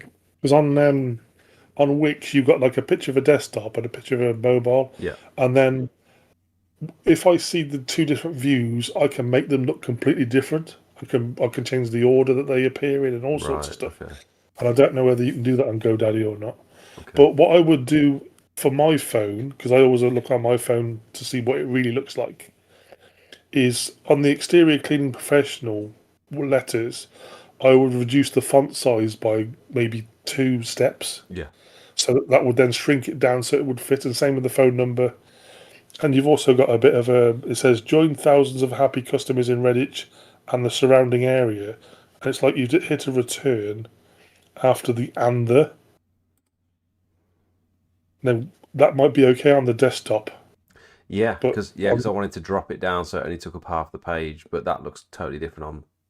Yeah, okay, looks totally different on mobile, but doesn't it? this is just a little example of you could spend all day getting your desktop site looking absolutely mint and amazing. You couldn't be happier, and everybody says it's brilliant. And then you've got to look on other devices as well. And even if you've got friends and family, get them to look on their devices. The more input you can get of a generic size that fits all, because you don't want, you've paid a lot of money or you've put a lot of effort and time in. The last thing you want to do is for it to look bad Yeah. or a spelling mistake or anything like that. Okay. And you can only get around that by having feedback from other people because you're so into this. And I make mistakes just like everybody else. I make spelling mistakes or whatever. And I can't see it. I've been looking at this page for a week. Yeah. And you just can't see it. Yeah. And then somebody else will see it in a second and go, ah. So I've just created what I would probably class as it could be a services page, but it could also be a landing page for my free gutter inspections. And I was considering running an ad or link or using this as a backlink for like a promotion that I was going to do soon. So Well, pointed. all I would say is whenever there's a structure to pages, so you kind of have the first three-quarters of the page be whatever the page is about. And then at the bottom, towards as people scroll down, you have the generic stuff, which is the call to action stuff. And it could be check out my other services, request a free estimate, whatever you want. You've got to kind of pretend that every page on your website is the only page that exists. So, how are you going to get a customer to interact with you based on only ever seeing that one page? Right. And you can only do that by saying to yourself, when the customer lands on this page, what do I want them to do? That's the meat of the whole process. And the meat is, do you want them to call you? Do you want them to make a booking? Do you want them to view a website? Do you want them to see a YouTube channel? Whatever that particular call to action is, that's the whole point of you giving them that page. Hmm. So if you've done like a Facebook ad and you're then going to link it to this web page, once they land there, what do you want them to do? So a lot of people would suggest putting as many call to actions as possible, and by call to actions, what we mean is most of the time a big button that says book now or fill out this form or ring this number, some way of them actually Yeah. getting in touch with you. So do you not think it's wise to dot them about around the page, so at any point when they stop on the page, they stop scrolling, there's a button for them to press? Is that a good idea or not? There's loads of different ways of doing it. There's no real wrong way. It's kind of like nudges, if you like. So it depends how blatant you want to be. So if I scroll down your pressure washing page, for example, Because if you put them all then at the bottom, then you're relying on those people getting to the bottom of the page, I suppose. well, again, it's trying to get into the head of your visitor. So you got picture of you doing some washing, and then as I scroll down, why us, and then after every picture, it's a contact us. So that's your call to action Yeah, for reminding them, and you've done it because maybe you don't think they'll ever scroll to the bottom, and if they never do scroll to the bottom, I've kind of given them nudges to say do something yeah, all the way along. If you do that with like 20 services, it's very repetitive and you get tired and your eyes going zigzag, zigzag, zigzag all the way down the page. And you kind of get blind to the content. yeah. So you've then got to think, well, how can I do this in a different way? So when I showed you the one I did, I've put like a great big orange bar right across the middle of the screen Hmm. every now and then. So it's almost like you're reading a news article. And then there's while you're here, if you need a service, hit this button. I suppose it's like the one at the bottom. If you go all the way to the bottom of the page, it's like that Yeah, bar going across that get in touch. So yeah. instead of having loads of buttons, you just have a small break in between. It's something as you get to know your customers, you'll know what works for them. And do you know when I said about the software that records what people do on the screen and you can see them? You Scary. will you will actually see what people do and you'll see what they like and what they don't like. For example, you might see somebody searching for a phone number and you go, why are they doing that? It's right in the top corner. And you go, maybe it should be in the other corner, or maybe it should be in orange, or So you will see by their actions how they're confused using your website because to you it's obvious, yeah.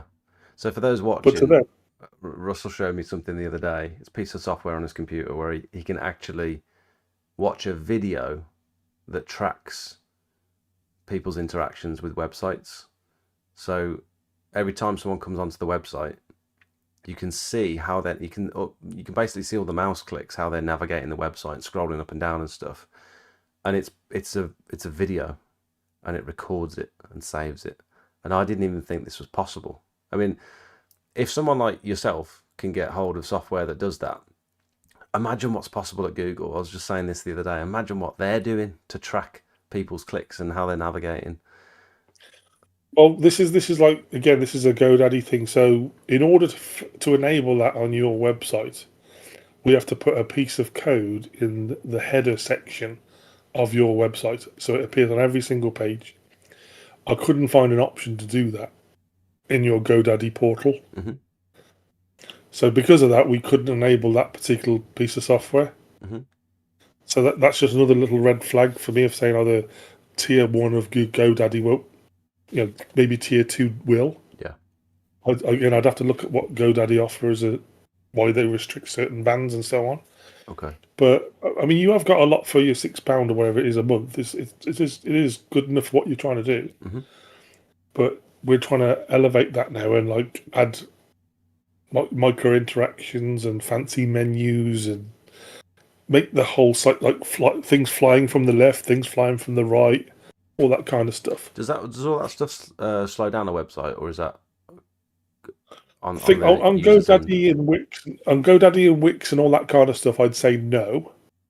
The downside is most people design sites for themselves, like you've done, and when they see an effect like a fade in or a fly in, the problem is they overuse it. Mm. It's there to attract attention and be interesting, but when you do it on every button on every page, it gets really tired really quickly. Hmm. But that's what most people get wrong. You have to use them liberally to like draw attention. So it doesn't slow things down like Wix and GoDaddy because it's part of what you're paying for. But if you had a WordPress website, WordPress doesn't do that by default. So you then have to buy or get a free plugin. And every single plugin that you add to WordPress slows it down. Okay. Now, it only slows it down if you've got bad hosting. So you can see all the layers Yeah. of coming in. It's like, I've got to have something that I can have, and then you've got to have caching and all the other stuff. That's why WordPress is like, it's a massive headache if you don't know how to use it. And Hmm. that would be never the first thing I started with. It would put me off for life. Yeah. Now I've done all sorts of easy stuff. They've had to make WordPress more like GoDaddy because they're losing customers because it's too complicated. Right. Okay. So my page builders that I use, which is Elementor and Divi, they are very drag and drop, just like. But if you want to write code, you can. If you want to add plugins, you can do. You're unlimited with WordPress, other than what your budget is basically, or your level of training. But you can always go on YouTube and watch something and learn how to do something really quickly on it. Okay. So but I don't think anybody in your Discord, I wouldn't recommend WordPress at all at the levels they're at. Right. Get a good design, get your SEO right, get your landing pages, get all these basic steps and understand how they work, and then you're ready to do something bigger later on. Okay. The, the Let's. other the other thing I noticed with GoDaddy as well is we were talking about if you were going to rebrand or even have a new like a .com versus a .co.uk, and you didn't want to lose any of your traction that you've already built up or your traffic. So to answer the question that one of your guys asked the other week about, well, what if I went to, I'm russell.co.uk and I went to russell.com and I destroy russell.co.uk, have I lost everything that I've done for the last 10 years? Yes, you do. When you start off with russell.com, you're basically a brand new website. You might even have identical content to what you had on the other site, but Google has to index you all over again, and it takes months and months and months to get anywhere near what you had before. So the trick of avoiding that problem is you have redirects from your old site to your new site. So if I click on a link on my phone that I had from an email you sent me last month that says go to pressure washing page, but that co.uk site's the old site, it's not going to be used anymore, there'll be a redirect from that to your new pressure washing page on your new website. And after a while, I'll get used to the fact that you're a com now and not a co.uk, and I won't type the co.uk in anymore. Yeah. So That makes sense. you still make your way there with just one extra step. So Yes. and I suppose with that you're still paying for the old domain as well. So you're paying for two domains Yes. now instead of one. But again, from a GoDaddy point of view, I didn't see any option of how to do that. Right. Okay. And there was one other thing that I noticed, and this is going to be the same for anybody that's got websites. You are collecting data on GoDaddy. So you got your customers' email addresses, phone numbers, whatever. This is how they trap you into these different platforms. So if you said, right, I want to go Wix next week, how do I get all that customer? I've got 200 customer bits of information in there. How do I get that out of GoDaddy and stick it into Wix? And they make that really, really hard on any platform that you use. Okay. So what you need to try and think about, if you can try and plan long term, is you need like an independent CRM that's just on its own, Hmm. and it's not. It doesn't matter what website you've got or what hosting you've got. It's like a little program that sits in the cloud. I can't give you a name of a CRM. I don't Well, really. my know. brother had this exact issue the other day. He's obviously just built his website on GoDaddy, and he's using the GoDaddy contact page. And so I said, you could probably do with adding first name, surname, because he got this lady's information, but he didn't get the address and he didn't get the phone number. So all he got was her first name and her email address. And he's like, now, like, I could send an email, but I can't actually get in touch with her if she misses the email. And so I said, well, you need to add specific boxes to say, okay, I need your first name, I need your surname, I need your full address, I need your mobile number, all that sort of stuff. And this contact information wasn't being saved anywhere. You just get an email from GoDaddy to say, this person's been in touch. Here's their information. If that email and it's all separate. So if that email gets deleted or lost, you've lost that person's contact information. And so what I've done from the beginning now is I don't use the contact form on GoDaddy. You click the button. I could probably show you actually. You click the button and it takes you to a separate contact form where it's a Google form, and you fill in your details and it populates it into it's like an Excel spreadsheet. It's Google Sheets.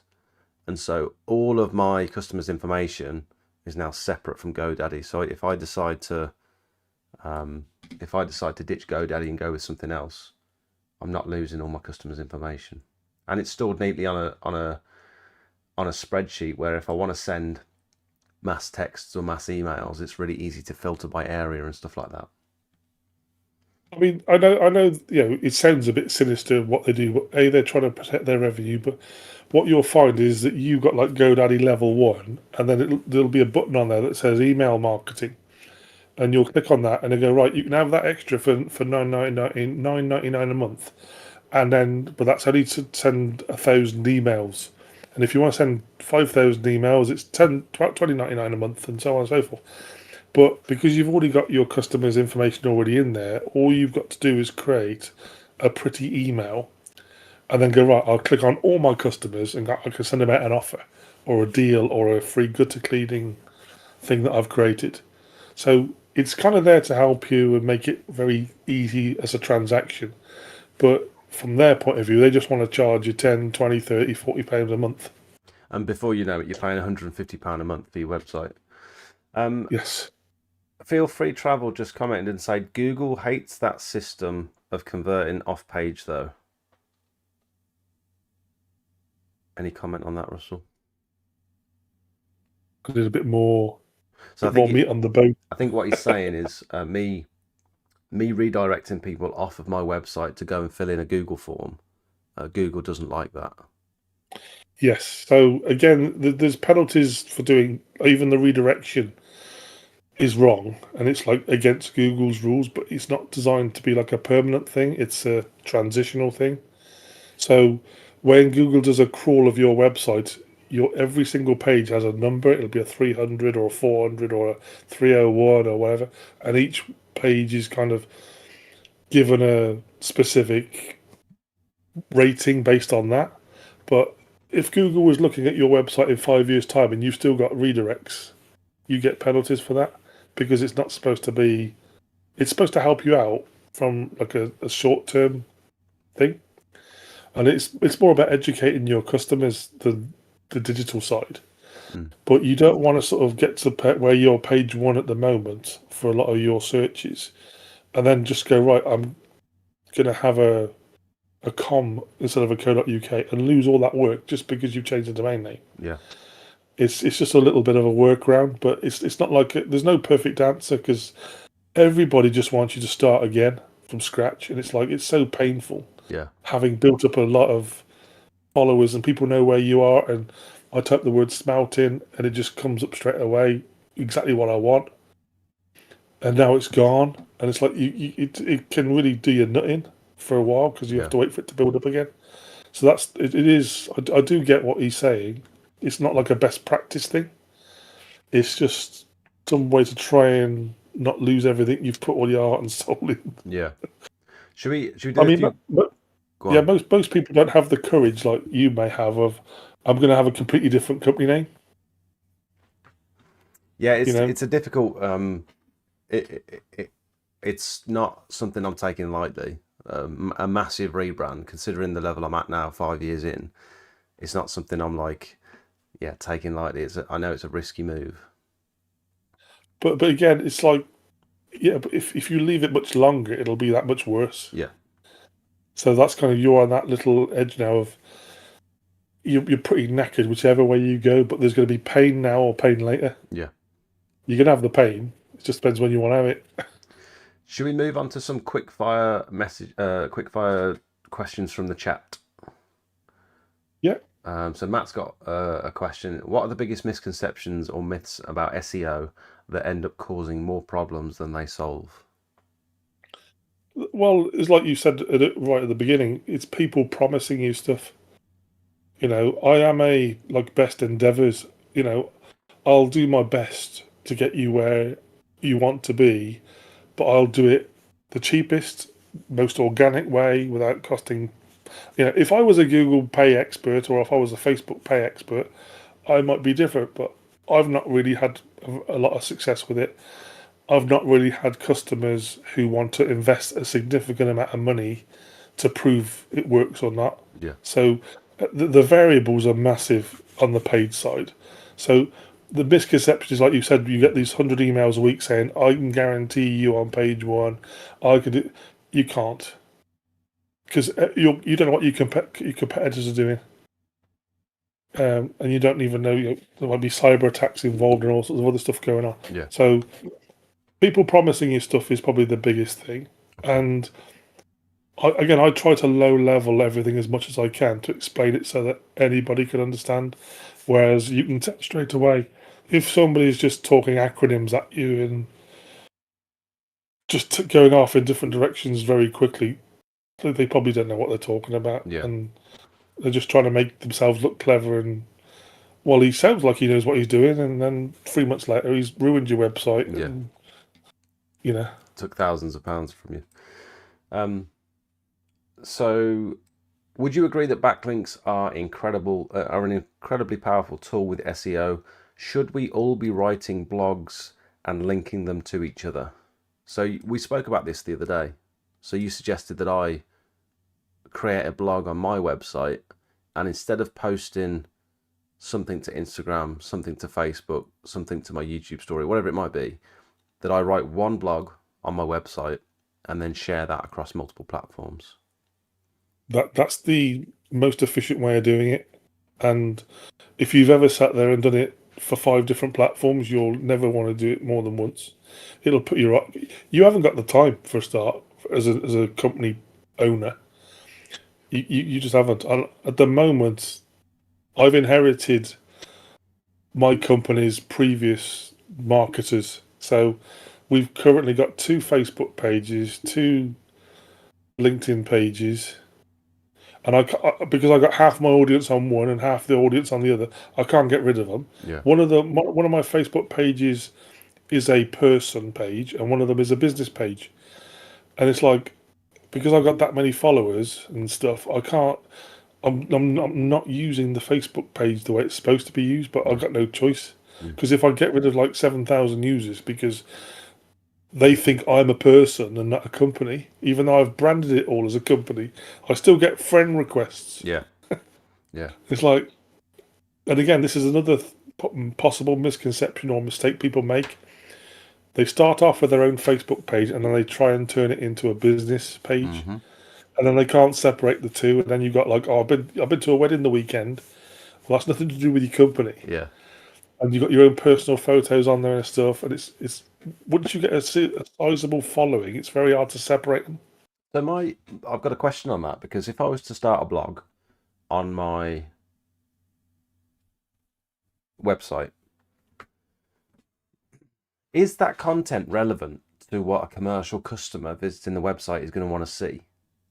Like if I do a write up on my machine, for example, or if I do a deep dive on nozzles or something technical, is that really appropriate to display to my customer base?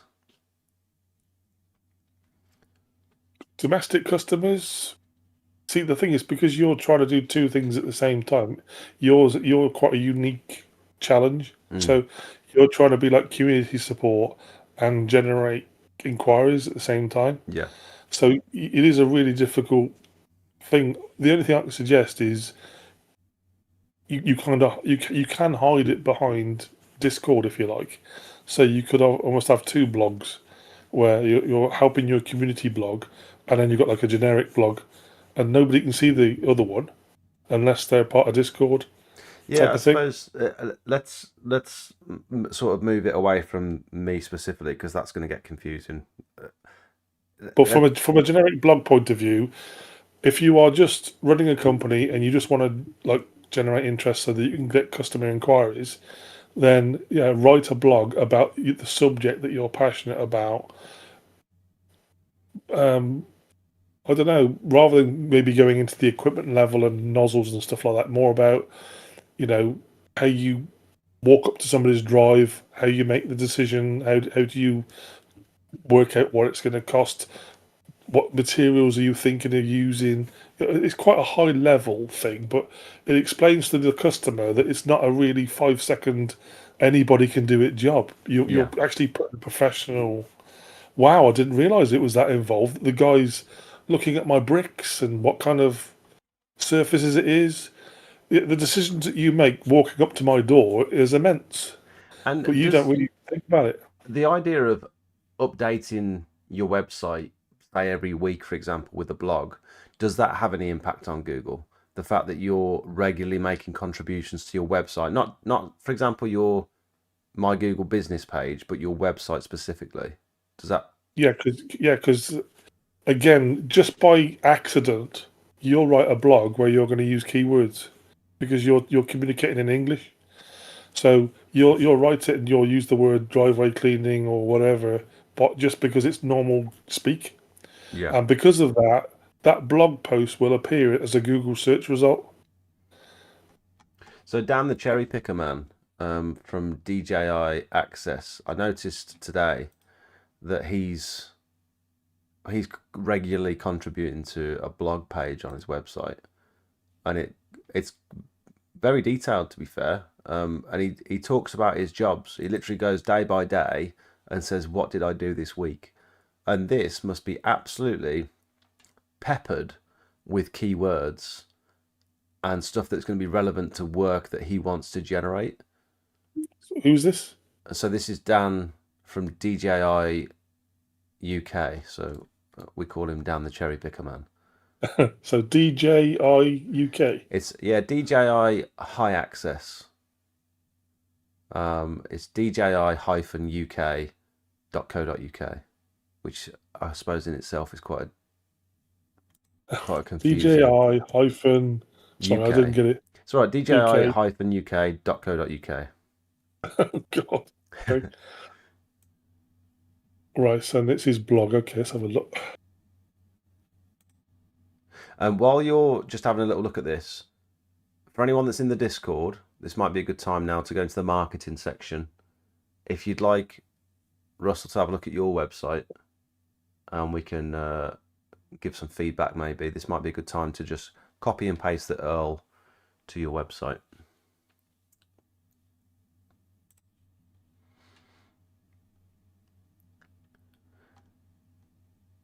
Yeah, that's exactly it.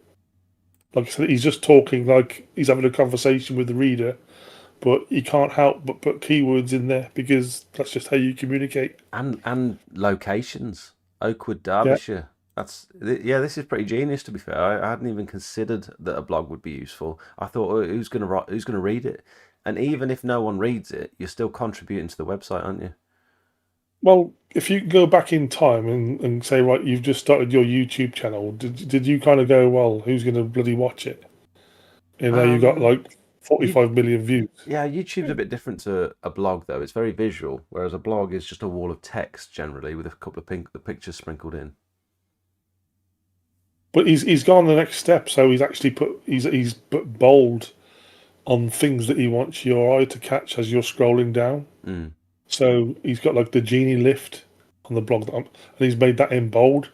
So the only thing I would have done extra is when I see the word genie lift, I'd have made that a backlink so I can click on it, and it might take me to a Wikipedia page telling me what a genie lift is, yeah, or if he's got some kind of commercial incentive to sell genie lifts, or some kind of arrangement, then we can take this to the next level. yeah. But that's a really good example for you to look at because again, you already create a lot of digital collateral without knowing it. So you could get AI to transcribe your audio from your videos into a Ooh, blog that's a good idea. because you've already done the work. So you could get it to transcribe what you do when you go, I've just turned up on this site, da da da da, da like you normally do, and then go, right, it's transcribed that word for word, and now I can look at it and it doesn't quite make sense as words. Now I could add a couple of extra bits to it and I could highlight tell some words. GPT to turn this wall of text into Yeah, a blog then, couldn't I? yeah. So Mm. you've already done the hard work. The voiceover is the hardest thing you do. You probably, you know, it takes a lot of time. You got to put a lot of effort into it, and you're worried about it all the whole time you're doing it. Why not use it? You've got the video up there. It's posted. People like it. Use it, Yeah. and it's only a couple of clicks on Chat GTP. Mm. Okay, cool. Blogs. Um, The other thing to go back to your site just to finish that off. So on your home page, and again, this is more about what they talk about in marketing is UX, which is user experience, and UI, which is the user interface. Two different, completely things, but people mix them up. I look at the user experience as the really important thing because if people can't use your website or they don't know where to go, they go somewhere else. mhm. So you have to think when you're creating your web pages, what is the quickest way to get them to fill a form out or ring me or whatever. So if I look at your homepage, it says request a free estimate, which then takes me to another page where I've got to then click on a click here to contact us, Yeah. and then I get to the contact form. So that is one click too many. Okay. So what I'd like to do is on the home page, when I click on the request a free estimate, it should take me directly to the contact form.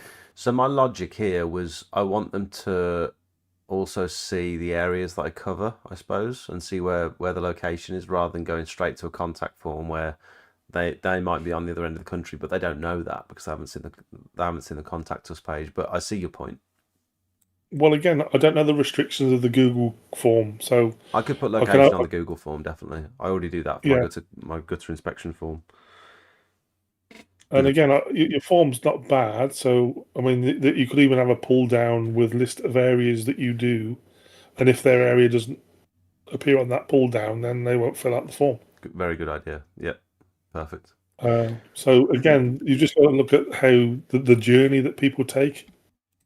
But generally, people are absolutely bone idle, and they want everything done for them. So you got to make that journey as quick as possible, and then What's you got to consider what that journey is like on a phone as well. Yeah, true. So I going had a back few to your people say that they didn't have a Google account so they couldn't log in to fill out the form. So that's a bit of a barrier that I need to think about. Well, again, if you look at GoDaddy or Wix or whatever, they got their own forms and stuff, Yeah. which might help. But going back to your dgi-uk.co.uk, which is a mouthful, it doesn't roll off the tongue, does it? But the only point I would make is putting hyphenations in web addresses. It's fine for using it on desktops, but you try putting DGI-UK on a mobile phone. I have to change the keyboard to go from alphabetical characters to special characters to put the hyphen in, Yeah. and it's like that's just a ball ache. So I'll just go to another website. Yeah.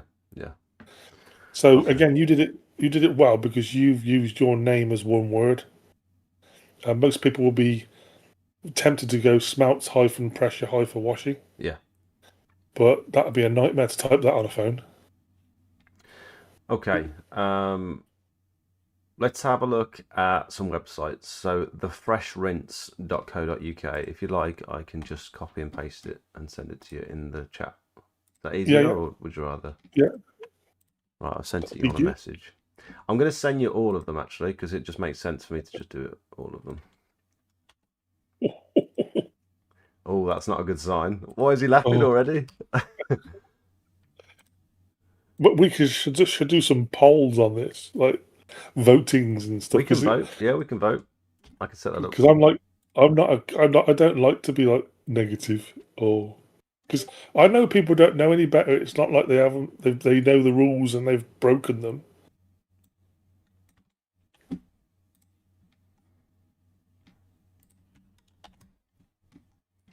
This is like this is grey area of like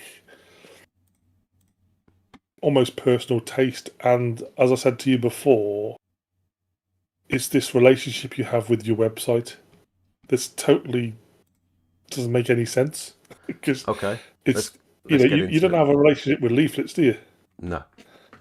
But yet people get so passionate about their site. I think obviously it's because of the amount of time they put in it. Okay, so the fresh Right. rinse. So what's your first impressions?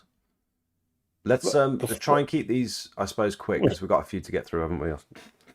okay, well, if I can just say one thing I would change straight away is the font. The font is really hard to read, It is, yeah. and what's the word I'm looking for? Let's have a look. I've got my the way that they've done the images, like even like the first image on the page of the driveway being cleaned. There's not enough. What's the word? Context? I will tell you exactly what it is in a minute. I've already got it on my own website. I just can't remember what it is. Uh,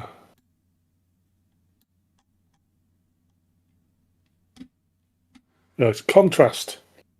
Oh, okay, so bright text versus bright background makes everything sort of stick together. Yeah, so I can almost tolerate the sort of the trusted professor washing bit in blue because I can still read it. But the we bring the surfaces back is like black text or very dark grey text, Hmm. and I have to kind of almost focus really hard to read it. But that with the actual font not being an easy to read font, it's very decorative, but it's not. You've got to look at your people who are looking at it and whether it'll put them off or not. It's better when you highlight the text with your mouse. It's more readable. And it's almost like a bold version of the font. Hmm. So when he's put in the menus and stuff, it just looks really blurry and it's just not a very happy font to use. And he's used it quite a lot now. If I scroll down a little bit more, now we've got it on a white background. It's like that color combination of really bright blue on a white background doesn't go. Okay. But that's more of a designer in me rather than a visitor. Yep. But again, it's almost like okay, I'll let you off the first bit, but as I scroll down, you're giving more and more reasons to not carry on looking at the site. So it might have some really good content, it might be set out really well, but if I look at the About Us page, it gets better. So the other fonts that he's used, they're more easy to read and they're better colours. So, but I tend to look at every page on a website because that's what I do for a living. Hmm. Most people won't. So As, I'd definitely change the font and the colour of this one. so as a Or commercial customer, if I'm navigating to the homepage and that's the first thing I see, I'm probably not taking this very seriously. It looks like something a one-man band would put together, doesn't it? Would you agree? yeah, it doesn't score high on the sort of commercial trust level. It looks too much more like a hobby or it's a fun web page. Yeah. Oh, fun. That's a It's good word. It is a fun page, isn't it? Yeah. yeah, I do. Don't get me wrong. It's friendly, but I don't know if it's on. You can see the same as me, but there appears to be an image above the trusted pressure washing that's not there. Yeah, there should be a logo there, shouldn't there? So he's got some alt text, which is why I can see what the image might be about. Yeah. But obviously the image isn't there. So again, if that's his logo, then he needs to fix that as well. Cool. Okay, so it's more of a visual thing for this website. Is there anything in terms of mechanistic that he can change that would improve? Oh, he's got some GIFs there, some like videos playing on the services page. That's pretty cool. Is there anything in terms of the structure or the calls to action or the functionality of the website rather than just visuals?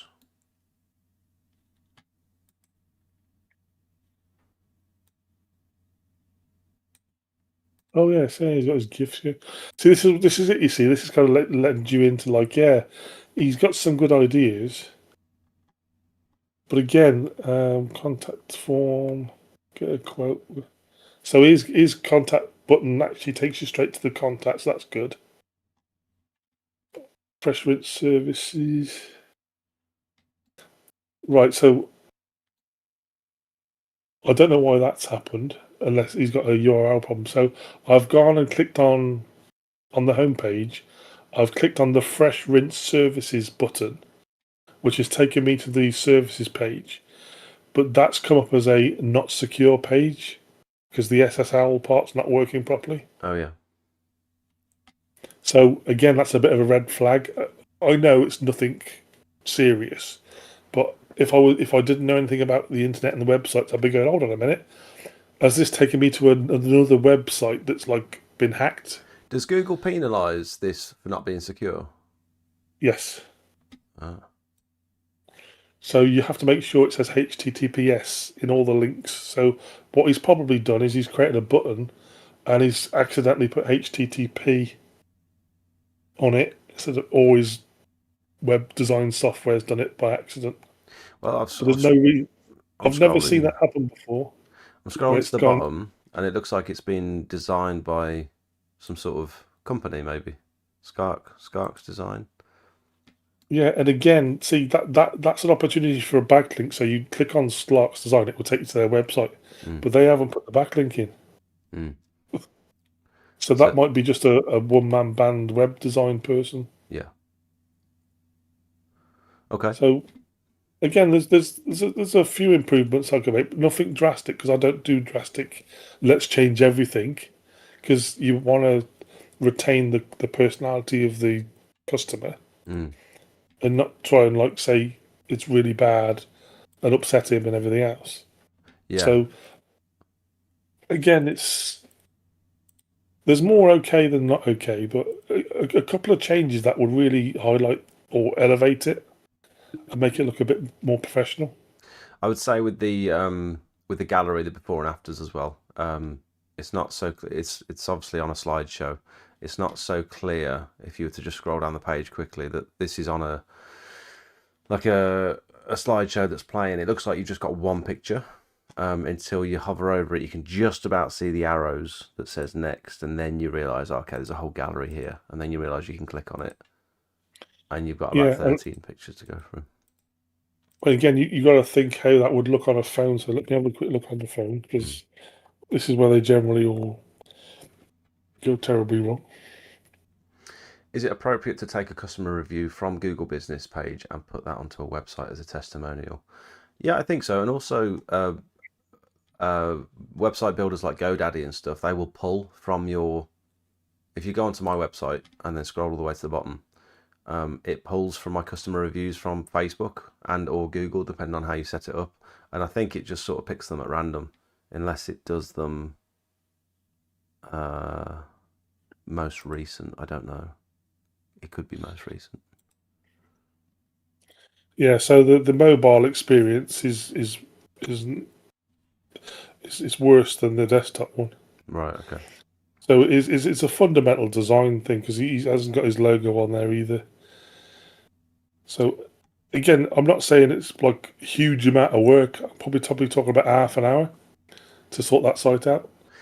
But as well, if you're paying for this as a service, if you've paid someone to build this website for you, and there's fundamental stuff on there that's not working correctly, or for example, just the logo on page one isn't appearing, like these are things that I would be very annoyed about if I was paying.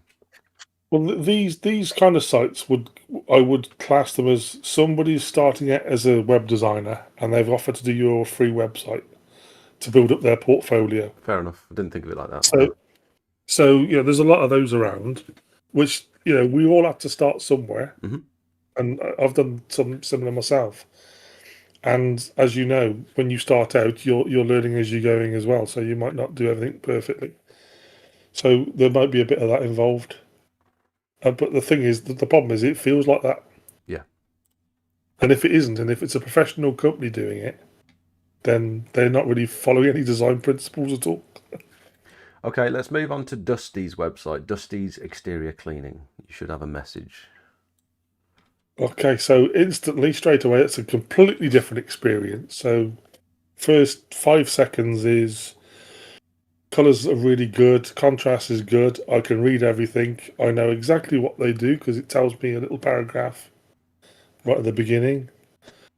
The contact us takes me to it takes me to like a page of contact information, but I still can't directly contact anybody at this particular point. Yeah, there's nothing I So can I've got a submit. mobile and I've got an email address, but that's still another little step. Me as a lazy customer, I've got to now, so if I click on the email now, it's going to open up my Outlook. And then I've got to, it's all work for me. I don't want to do any work. Yeah. I want to fill a form out or something. I love that picture on the Contact Us page where it's highlighted the colour on the back of his jacket. That's sick.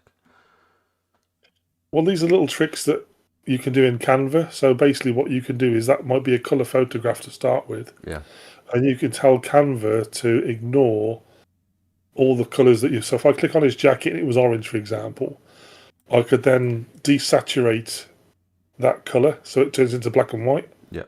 And then if I click on his hat and it's like red, I then click on his hat and then desaturate that and that goes black and white. And you do that all the way through the photograph.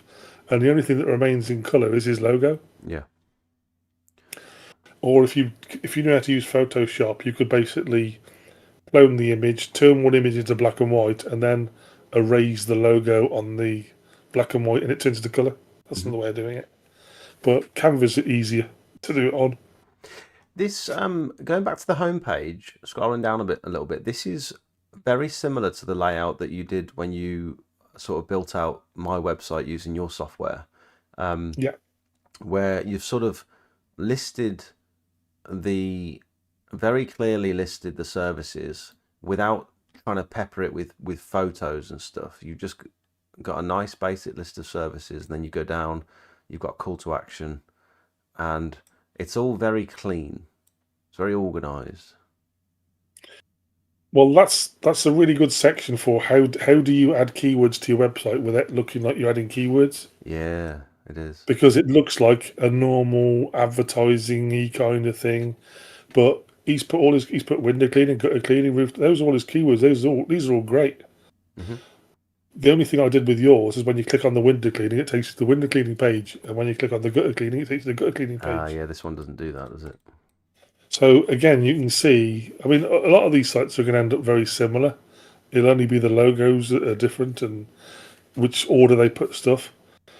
And again, I can see the compromise he's had to make, where he's put the Dusty's exterior cleaning stuff on the right hand side versus the left. And the reason he's done that is because he wants you to read what it says on the van. Yeah. So he's had to make a compromise there. But this is the other thing about web design. You have to design the pages where everybody knows what to expect. You can't reverse a page layout as a compromise in design because it doesn't flow with the customer who's Hmm. visiting it. It just looks odd. Yeah. It's like, why is it? I know why it's on the right because I know what to look for. Hmm. But a customer will go, well, why is he put it on the right? It's just very odd. This But I know why he's done it. this website is a lot nicer place to be. I can rest my eyes sort of anywhere on this website, and that's a thing, isn't it? It's being comfortable on a page as a customer experience. That is a thing, really, isn't it? That I hadn't really thought about before. Yes, and I mean he's again these are all minor modifications to make this a slightly better. So I don't know why, but everybody seems to center everything, and again that might have been a thing that was like a trend a few years ago. But again, it makes it harder to read. It's like if it's a mobile design, you generally center everything on a mobile phone because it just looks better. But on a desktop, it's nice to look like it's a book that you're reading, so Yeah. it's all left aligned Yeah. and it looks cleaner. So, and again, because this is what I was saying about overusing a design feature. So everything is centered. The about Dusty isn't. That's really good. That's what I would have for the rest of it. Mm. And he's got check out my customer reviews, and they're all centered. And again, you can kind of argue that customer reviews are okay to be centered. But then I don't like the grey and the green for the footer. I'd probably have a different color or a darker green or even black Yeah. because Um, he's got a black header, so I'd have a black footer as well, and that what would look okay. what I also like about this one is, oh, I didn't think it did it on mine, but I guess it does. Um, the logo and the services and stuff staying, no matter where you are on the page, you can always access the contact us and services at the top, and you can always access the Yes, logo. I like that, the way it follows you down the page. yeah. So that's called a fixed header, Hmm. and he's even gone to like the there's like this is like the next level. So you can have a static header, which is it basically doesn't move and it just stays the same. But he's done it so as you scroll down, the Dusty's logo gets smaller. Yeah. So again, like a next level up. But then a level on top of that is adding images to your pull down menus, which is what I showed you. Because again, it just stands out. Yeah. So I'm looking at the service pressure washing page.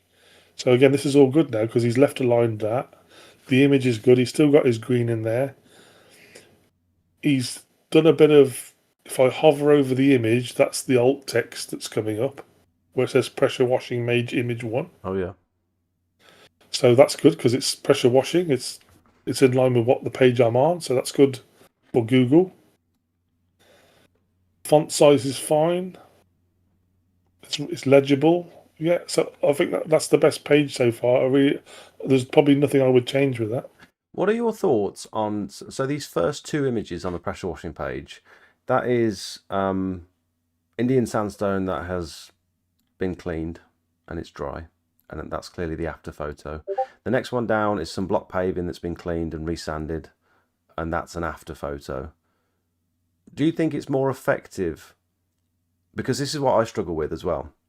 Do I show the before? Do I show the after? Or do I show both before and after? Or do I show a progress shot?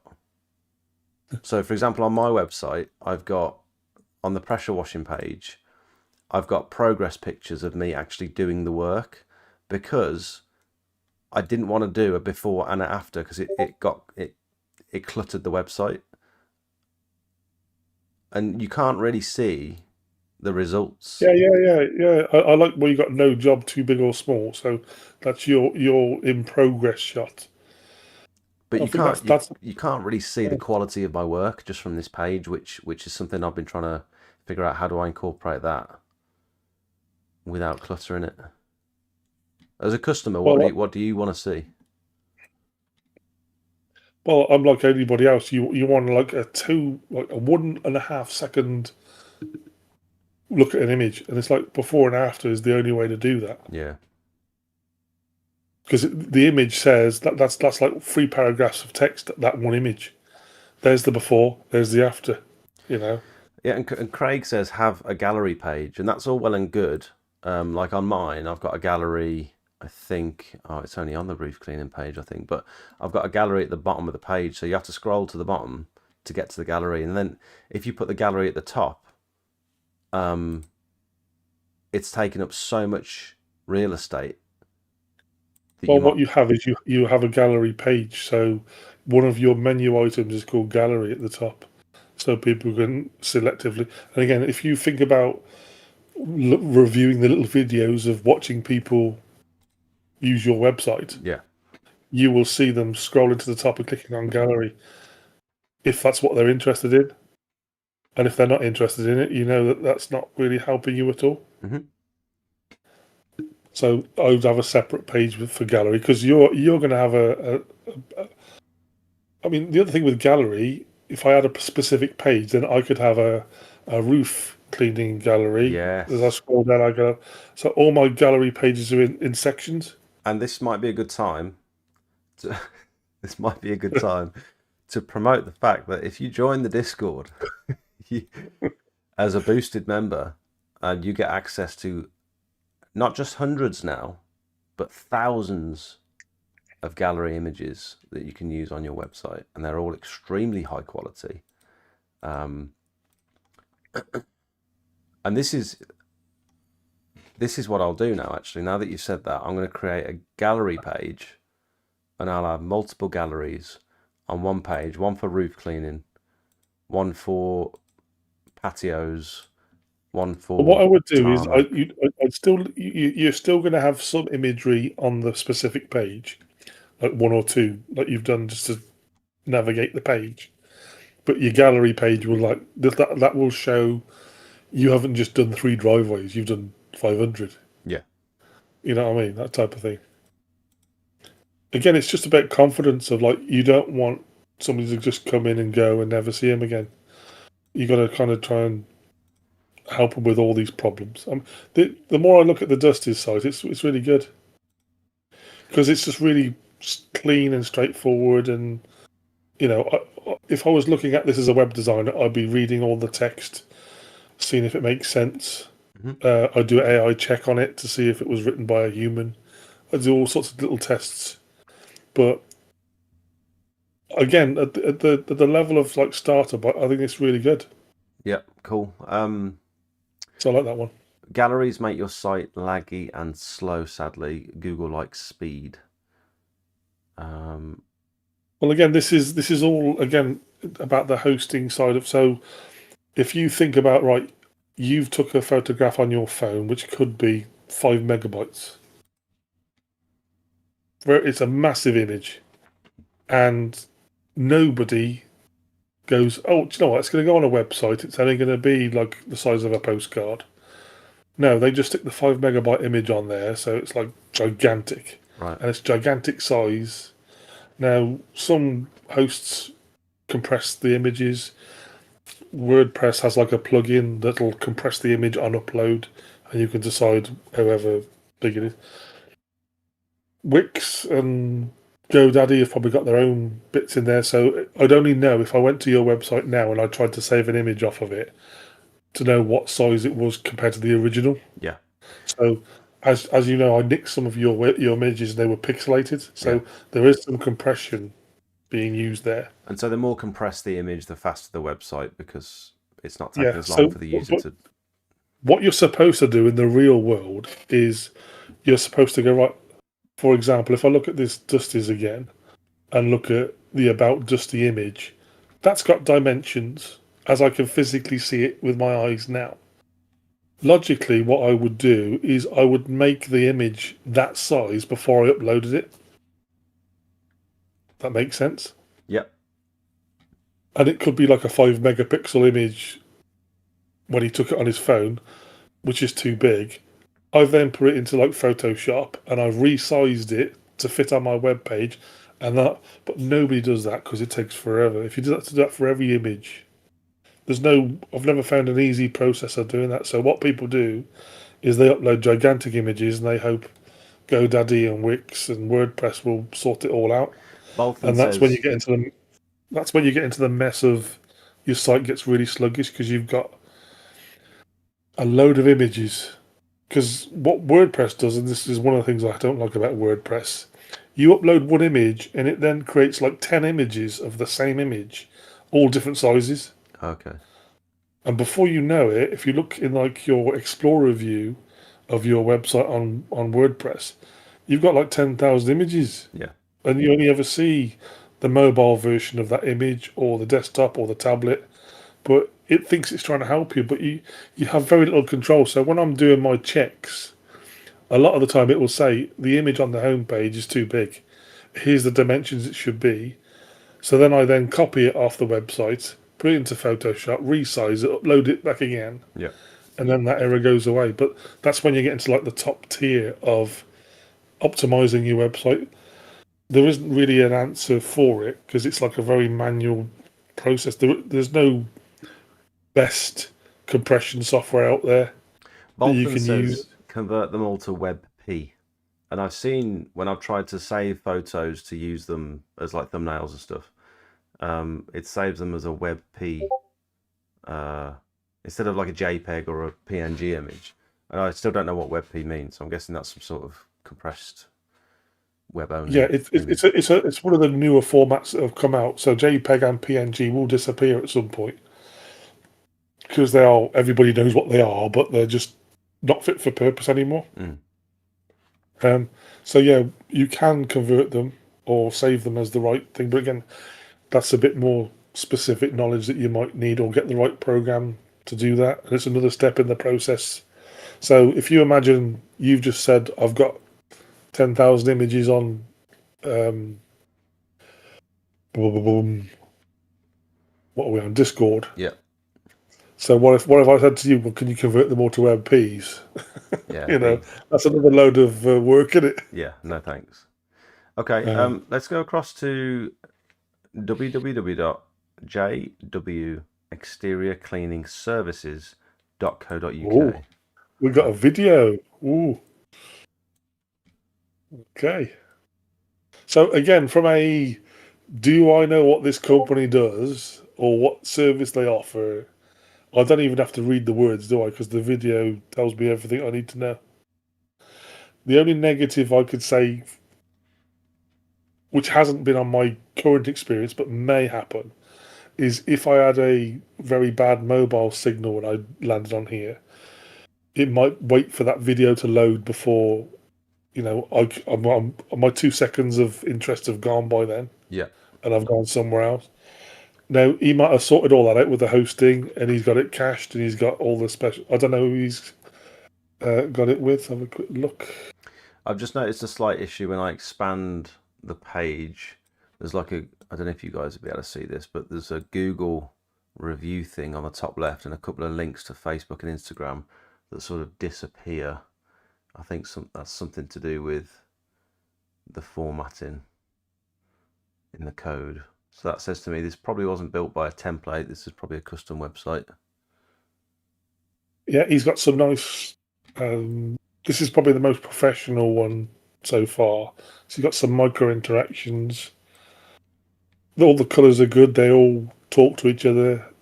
The sections are all laid out so that each section that you scroll to is more interesting than the previous one. It all fits. There's a nice flow to it.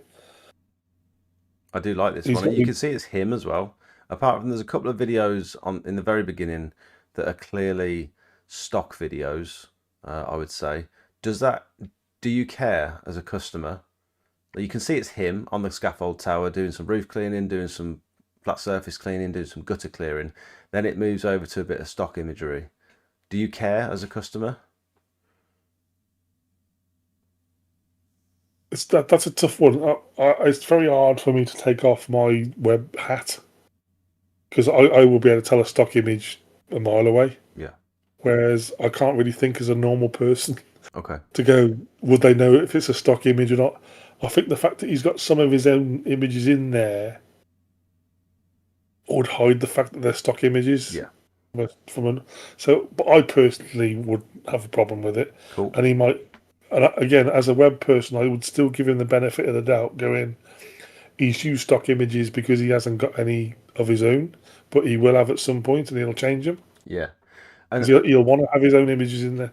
this shows the importance for me as well of getting good footage and good photos of you doing these jobs. Like this guy's clearly got someone recording for him, but if you can't do that, set up a tripod and just get some footage and some images of you in like the third person, if you know what I mean.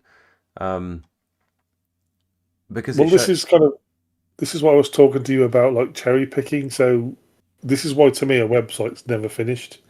So every site that we look at, you will see something on it that you'll want to add to your site yeah. because you'll either have overlooked.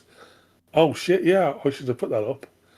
For example, I've scrolled down to his footer, and he's got his underneath his services. He's got CDP certified, and this is good stuff of like building up credibility. Of he's done some training courses, and I was talking to you about this. Yeah. Of you've done how to use buyer sides, so but you're the only one who knows that. You haven't told your commercial customers you're certified, and you know how to look at different materials and.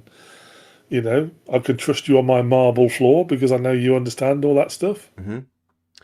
So, Also, just to comment, that is a fantastic logo. I really like that logo with a little teardrop in the middle of the W. It's very unique. I've not seen anyone with anything like that before. There's so much content on this website, and by the way, cracking use of some of those boosted images mixed in with some of his own. I think that one's a boosted image. We've got a couple in the gallery over here, so that one's a boosted image, but he's mixed it in with some of his own again. This is the right way to use the boosted images pack. Not to just claim all the work as your own, but where you've got gaps to fill it in. There's so much content here. It's brilliant. again, I think it's a really good example site. So I'm looking through the blogs now. It's like there's a lot. It's put a lot of effort into this one. The only thing I would say is the URL is fairly lengthy, not very memorable. Well, again, it's like how what when we come up with a critique, you have to go, well, what would I have done instead? And it's Yeah, like, what's the alternative? you know, he's done the best thing of like not putting any hyphens in, which is really hard to resist because you want it to look you want it so that you can read the words, but again, desktop wise, it's never a problem. But I don't want to type that in on my phone. Yeah. Um, Again, he's got a privacy policy. I haven't seen anybody so far with any cookie thing, but that might be going because maybe the EU don't care that much about it anymore. You said something about to me the other day about GDPR as well. Is that the same thing as a privacy policy, or is that different? Yeah, it's different. So the privacy policy is all about it is about data collection, but it's more about cookies and things. So, for example, if you've got like a pixel, Facebook pixel thing on there, or tracking codes or analytics, that's kind of should be covered in there. Let's have a look what he's got in there. Great Yeah, so he's use. talking about cookies and stuff and personal data. But yeah, the GDPR, and again, I'm not going to penalise anybody because even big companies that I've worked for don't use it properly. But you have to provide a mechanism where a customer can remove their own data. It sounds harder than it is, but it's generally they will send you an email and say, "Can you remove my data?" And then you have to prove that you've removed their data. Hmm. And it's generally all about forms and obviously what data you collect and why. My And mum works in. it's more to do with the fact that you might sell your list, which is not really something you guys will do, but they have to have a rule that covers everybody. Big companies will do it, I suppose. My mum works in data protection, and she gets like freedom of information requests and stuff all the time. So it's very in depth. If someone wants to piss you off and create a whole bunch of work for you, They just got to put in a freedom of information request for this, this, and this, and Have within you a looked at certain. his gallery page? I Because had a that's quick all look. before or after. Yeah, there's a lot of very well used, incredibly high quality boosted images here that he's But it's all before and after. So again, very quickly I can scroll and get a really good flavour. Again, I just don't know if there's too many. I mean, how many roofs can you put in? I mean, once you've seen one roof, you've seen them all. I do like the idea of breaking these up into, instead of having all the different types of images in one gallery, I like the idea of having multiple galleries where if I Well, want to again, look at roof cleaning images. I don't know if I don't know if GoDaddy can do it or not. I know Wix can, and I know WordPress can. So what you can do is you end up at the start of the page. So if I look at his gallery, you'd have buttons just above the gallery, which would say roofs, gutters, whatever, and then your gallery would change depending on what button you clicked on. Yeah, yeah. So you wouldn't necessarily have to scroll all the way down to see the gutter ones. Or it could you could put it in some sort of header, or when you click the button, it takes you to the appropriate section on the website. You can do that. You can make it go like scroll down half the page and navigate to the portion of the website that you want. He's got a separate testimonials page. Again, good because it just shows how many. Because it's all, and again, there's no point doing a testimonials page if you've only got 5 reviews. Yeah. But he's got like 59. So again, it just shows credibility. The downside to implementing like the Google reviews is because it drags it from Google. And if somebody puts a negative review in there, and people do just because they're mean and there's no reason to give negative reviews, but they do, then that appears on your page. You can't filter it. Squeaky Clean And Dave had an issue with someone left a negative review on his page and then sent him a message saying, "Pay me £300-400 and I'll remove the review." And it's like, what are you supposed to do about that? well, I would post that fact that that's what's happened. So Yeah, I'm as a customer, so I buy off Amazon all the time. So I go into Amazon, I choose my product. The first thing I do is look at the 1-star reviews of it. I don't care about the 5 stars because they could be real or not. The 1 stars tell me what the problem is now. 9 times out of 10, the 1 star tells me that the person writing the reviews a moron yes, yeah, that's a good point. because they didn't know what product they were buying. I was buying some speakers for work over the weekend, and the guy said, and he bought the same speakers I did, and he said, they're not Bluetooth speakers. And I said, well, they aren't Bluetooth speakers. They never But were. that's what he thought they were. So he's put a 1-star review saying they're not Bluetooth speakers. How do I use them? He's basically said, I can't read the description. Yeah. So the 1-star reviews, to me, they're the best ones because they're the real ones. There's something interesting that someone told me the other day. I can't remember where I heard it, but they said some big companies will ask someone to put a 1-star review on that's positive because people filter by 1-star reviews generally. But if they land on this with this 1-star review and it's still positive, it looks like a misclick or something. But it filters out if there are a couple of very negative 1-star reviews. It filters them out, and you end up with. It could be Well, quite detrimental to your business, but when you get to the point of your company relying on reviews or you've got a significant number, we all have these challenges. Every industry does. There's no one size for all. But I always get the question of like, I've got a 1-star review or I've got a bad complaint that's totally unjustified, blah, blah, blah. What do I do? How do I get rid of it? And there are websites and companies out there that claim to be able to remove negative reviews for a fee and all that rubbish. That's all bollocks. They can't do that. And it's illegal to do that if they did that, if they somehow could do it. yeah. The only way to get rid of a negative review is you have to have probably 10 or 15 positive reviews that just make it slide down. Yeah. Now, if you've got a good review system and people are giving you reviews regularly, then your negative one will disappear anyway. Yeah. But if you only get one a year, and that's your last review that you add, you're stuck with it forever. Mm-hmm. Now, with Google, you have a right to respond. So what I tend to this is called reputation management. So people will read the negative review, but they're more interested in your response. Mm-hmm. So if you write an explanation, or my customer team has been in touch with you to try and help you out, and you show the steps that you've gone to try and resolve the issue, and you can see that the customer is still being an ass, then the reviews is void then, because it's the customer being an ass and Yeah. not you. Yeah.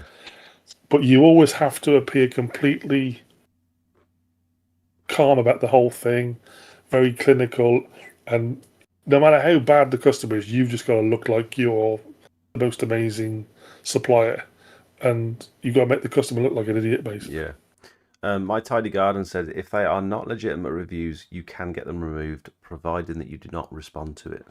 That's interesting.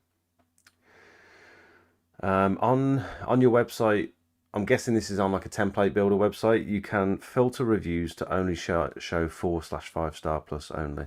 That's a good function. That's nice. Nice to know. Is it on a specific builder? I'm not sure. Should we move on?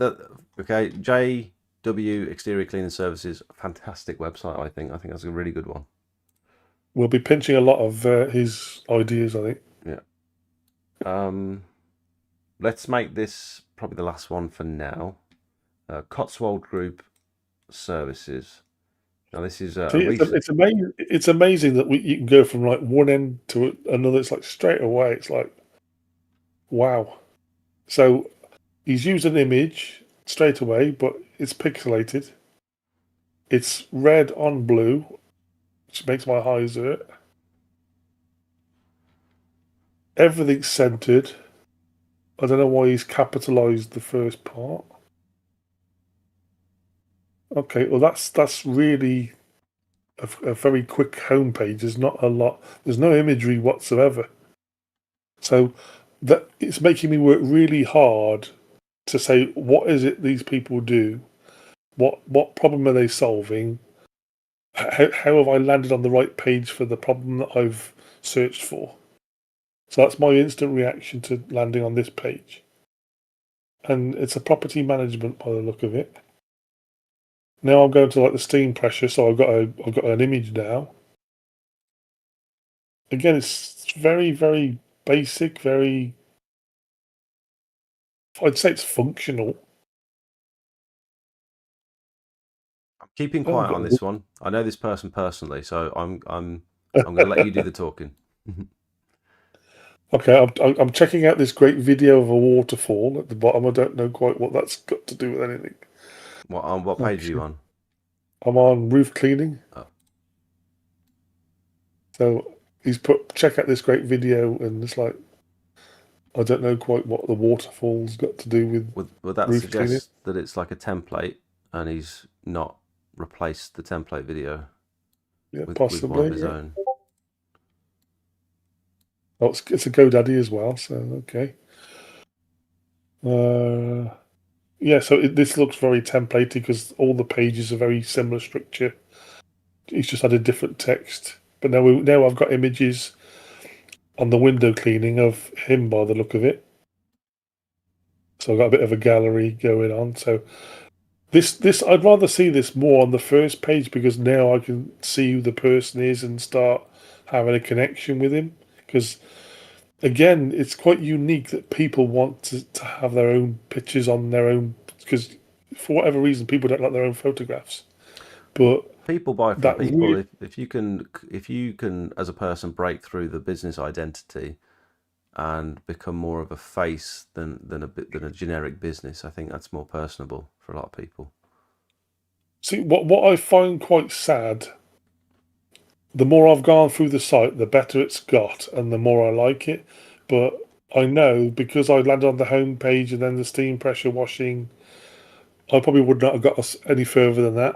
'Cause I wouldn't have wanted to look at the other pages. So the home page is letting everything down. The home page needs a lot of work.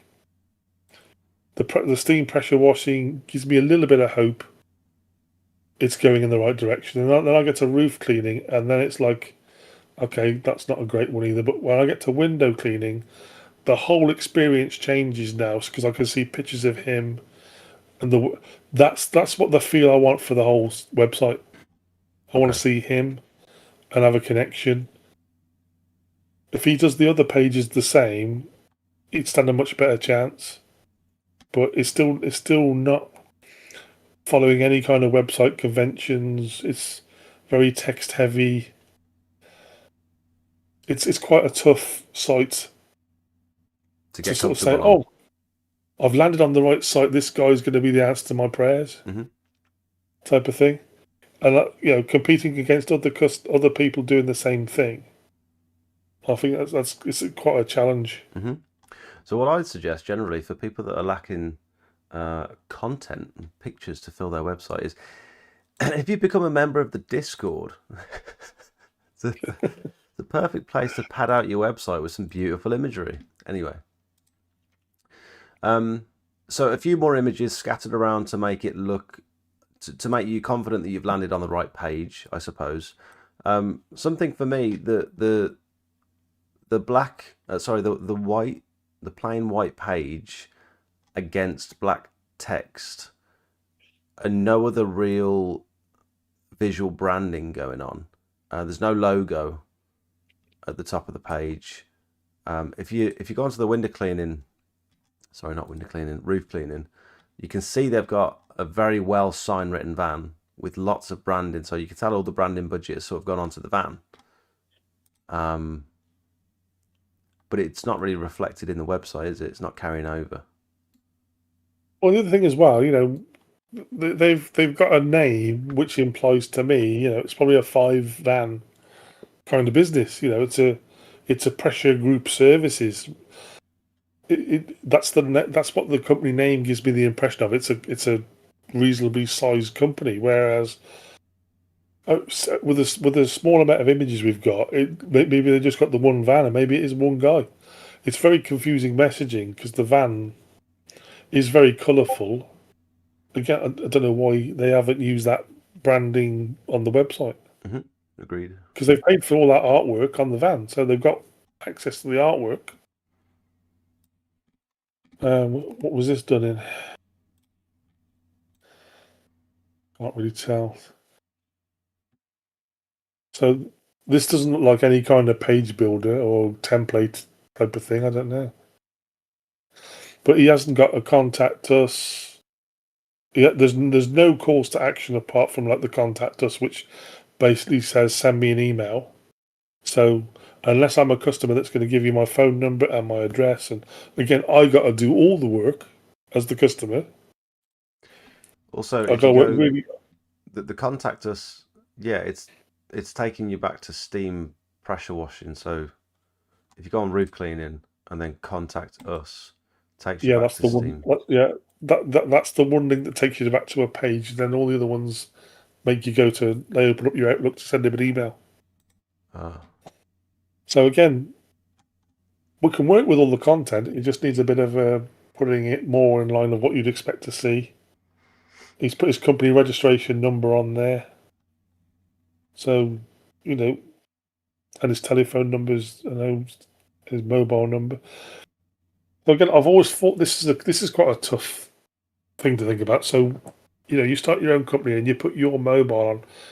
Is it your mobile, or have you got two mobile phones so that you've got like a business mobile and a company mobile? Because obviously, I'll have your personal mobile number, which means I can spam you and all sorts of other stuff. but this is another thing of being a content creator as well. My mobile number is everywhere, and that is my personal phone as well as my business phone. And so what I've tried to do recently is just have an 01527 home number that redirects to my mobile so I can tell when business calls are coming in so I can answer the phone appropriately. But Well, what you can do, you can have dual SIMs in your phones, and you can have different ringtones for your personal phone and your business phone. ooh, that's a good idea. I didn't know you could do that. That's brilliant.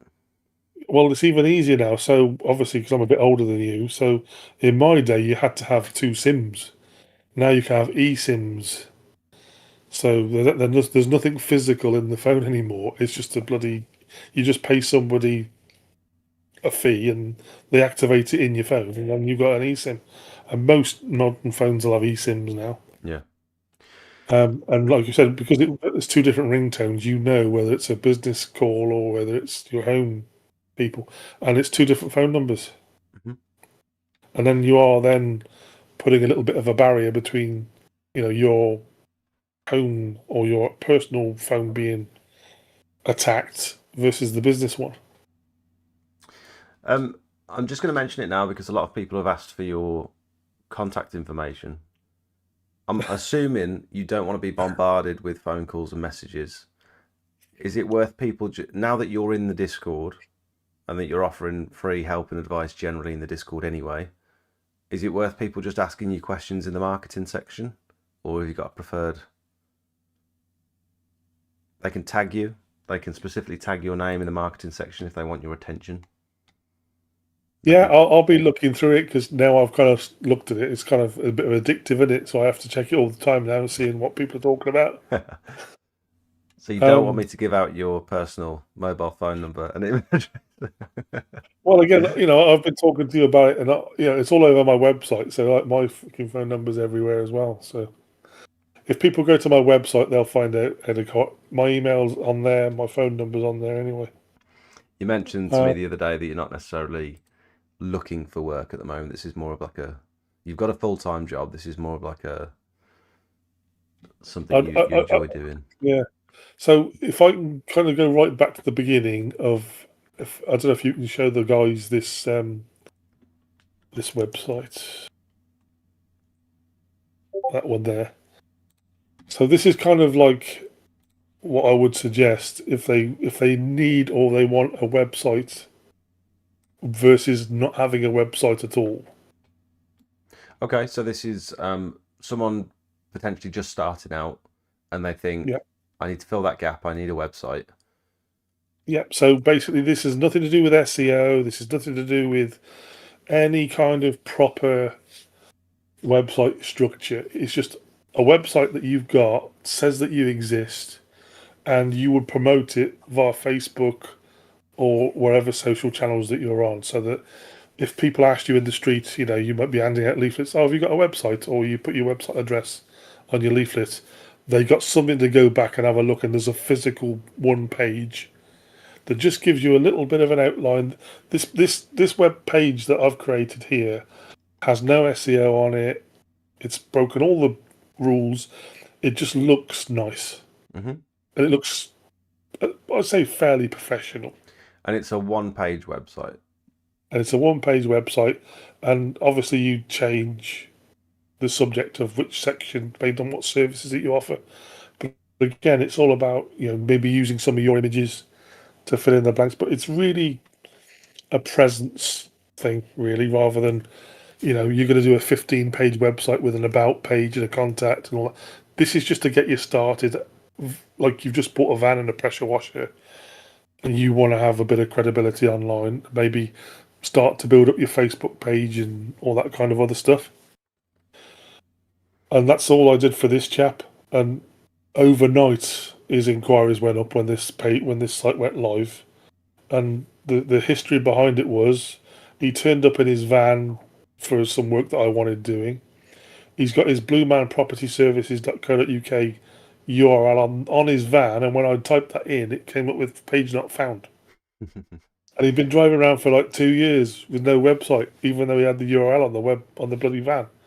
So I said, "Well, your van looks great, you can't see the back of it, but he had like a gutter cleaning image splattered all over the back with some other bits and pieces. So it looked really good.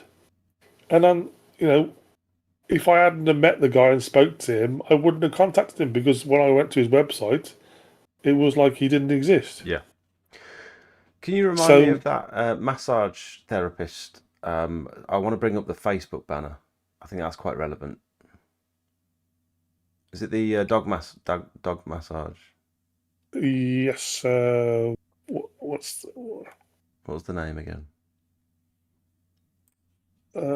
it's Jackson Vet Physio.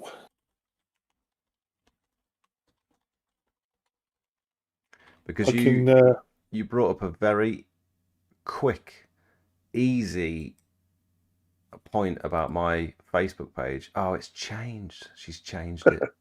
Damn it. I'm just looking now. So if you look in her photos and scroll down, you'll see.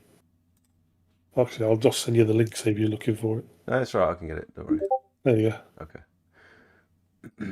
So That's what it was before she changed it.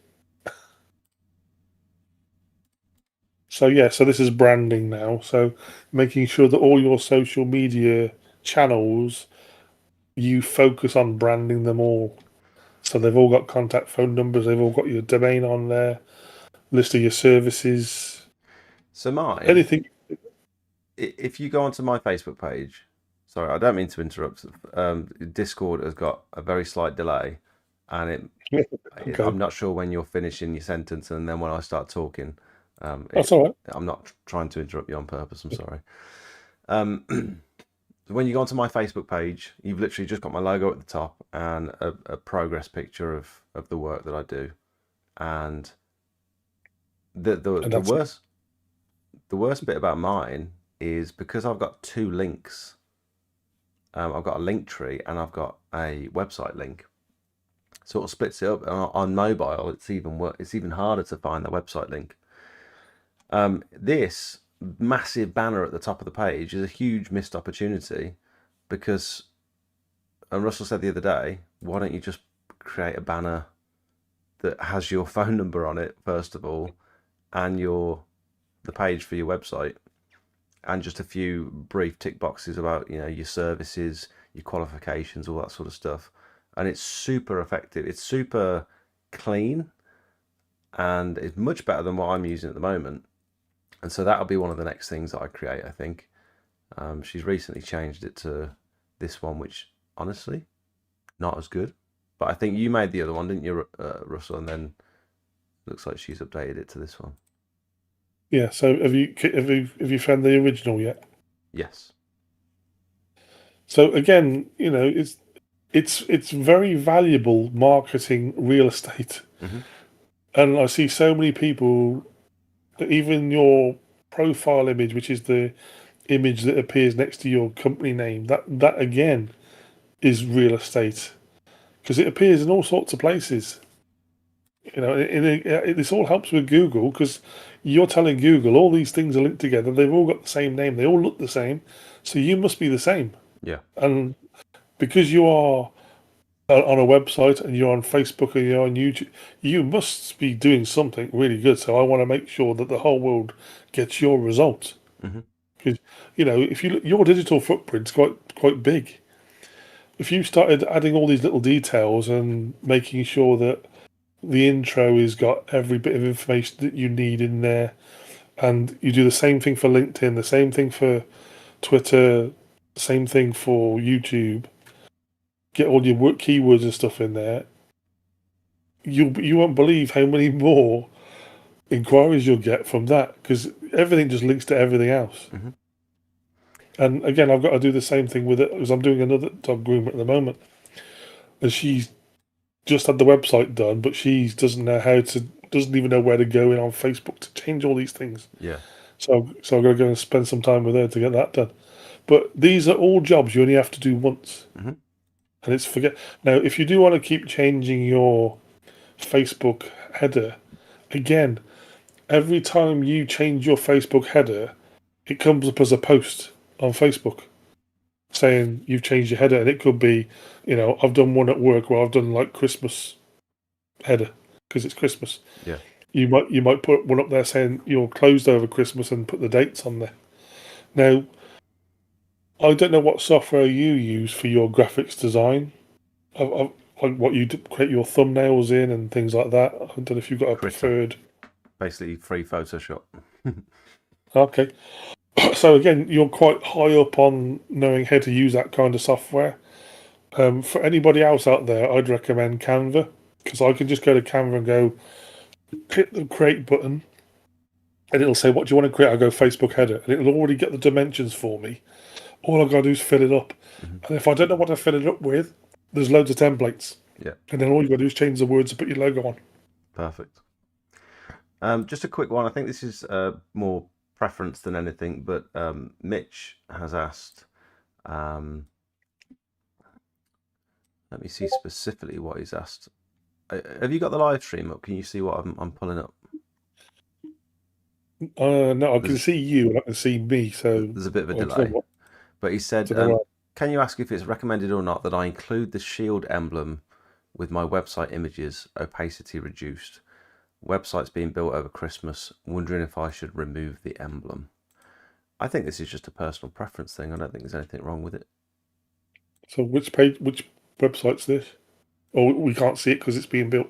Yeah, we can't see just yet, I guess. But if you wait for the live stream to catch up, you'll see what I'm talking about. I personally think that's yeah, it's just a personal preference thing. It's like a watermark in the middle of the before and after images. Oh, right. Okay. So, yeah, if you want to protect your own images and even your videos, any digital marketing stuff, I would recommend putting watermarks on. It's only so effective.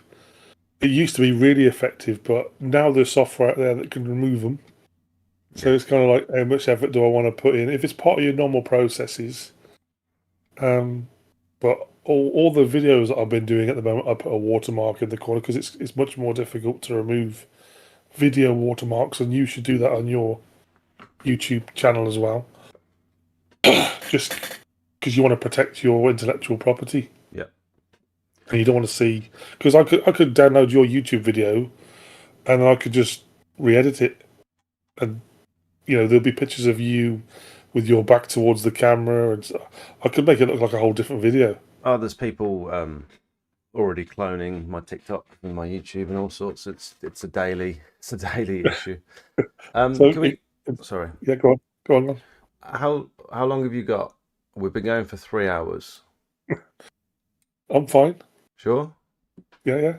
Let's do some quick fire. I know it's hard to answer these questions quick fire. I'm putting you on the spot a little bit there, but let's get through some of these chat questions. When SEO results stall, I guess that means slow down. What's the first thing you look at? Well, I've got a number of bits of software. I always use analytics. I mean, I am a analytical person as well. So again, I don't have any gut feelings or whatever. I always try to prove everything or find a reason for something. So I install Google Analytics. I install Search Console. I install Hotjar, which is a software that creates little videos of people using your website. It's very easy There's no to think like, oh, my website's not doing well because I've not got this on it, or I need to add more content, or I need to change this. But you could be looking at totally the wrong thing, and the most basic thing is missing, and you're spending a lot of time and effort doing the wrong thing. But if you've got the well for analytics and the data, you sort of know where to look then, don't you? well again there's a certain amount of experience, but again you can do what I do. I've learned as I've via experience. I've done a little bit of training courses, but for example, when you've done your SEO on your website and you've just launched it and everything else, and you want to know if it's working or not, when you go to Google Analytics, there's a section called demographics, and you can find out what kind of people visit your website, like whether it's more women than men, and it'll give you age groups. But there's a geographical one. So the first thing I look at is you want to make sure that your area is the number one on the list, because obviously, in theory, all your content will have your area on it, like Reddit and what have you, in the first place. The last thing you want to see is like a load of people visiting your site from London It's quite a and things common like thing when people are running Facebook and Google ads where they'll forget that they need to narrow down, especially a service-based business, a local service-based business. They want to narrow down to their town, but people from Scotland are receiving their advert, and every time someone sees that and clicks on it, it's costing them money, and it's like you're advertising to people that you're never going to serve. Well, I still think that even with paid advertising, I still think people think, right, do you know what? I'll spend £100 on Monday. and I might get a lead. And that's great. And then I'm struggling now. I'll do another paid ad session. Again, I don't think these are the things that you can keep putting your toe in the water and then stopping and putting your toe in the water. It's a consistency because you know how much time do you spend on Facebook scrolling every day? You've got there's so much vying for your attention. You don't go on Facebook going, right, I'm going to scroll now until I find a pressure washer No. advert come up. It just doesn't work that way. So unless you're prepared to be consistent with your even with your paid ads and you're prepared to invest a decent amount of money, that's why I like the organic. I've had so many. I can almost guarantee results with organic. From everybody's told me when I started, it would take like 6 months minimum before you start appearing on page one. It's like I was doing it in a month, maybe 6 weeks. Yeah. But the difference was I did the extra work of making sure my image names were correct. I did my alt texts, all the crappy jobs that nobody likes doing. I did all of those, and then I launched the site. And it's almost like straight away it was all done properly, and Google loved it. Yeah. But the other thing as well, with Search Console, which is the bit that tells you what words that the customers are typing in to find you, there's a indexing part to that where you actually make Google index your website, and this is another thing that people forget to do.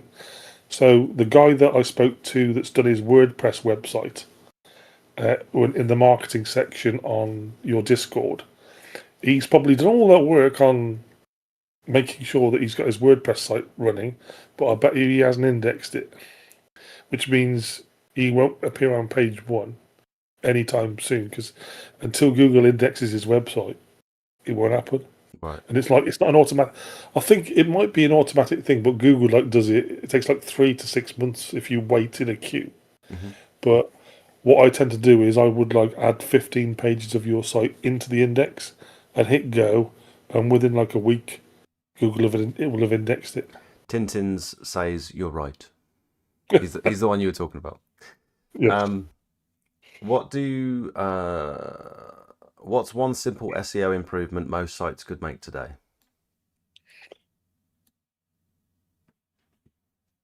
It's the thing is, even when I suggest when you do your own SEO, you'll go, is that all it is? So if you went onto GoDaddy now and looked at you got your title and your meta title and your meta description, all you've got to do is fill them out. I mean, you've got I don't know 9 or 10 pages. One page has got some words on it that aren't accurate. The other 8 pages are blank. Yeah. So if you just added, even if you wrote it badly, I mean, you can get GoDaddy. Sorry, you can get ChatGTP to write it for you. Yeah. But even if you couldn't, or you were the worst SEO writer in the world, you'd have some SEO on those other pages. That's like meta descriptions, and by Meta that title. meta Meta title. So basically, the meta title is if you hover over your tabs, that's the words that appear in the tab at the top of the Chrome browser. So I'm hovering over. Let's have a look. Well, basically it's the words that appear at the top. So that's the description of your business, and then the meta description is the bit that appears under the Google search stuff. So if I just go to Google now and I type in pressure washing Redditch, and I'll try and find your link.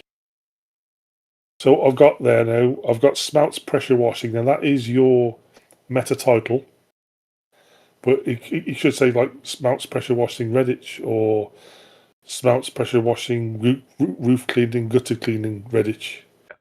So it's a bit more descriptive, keywordy.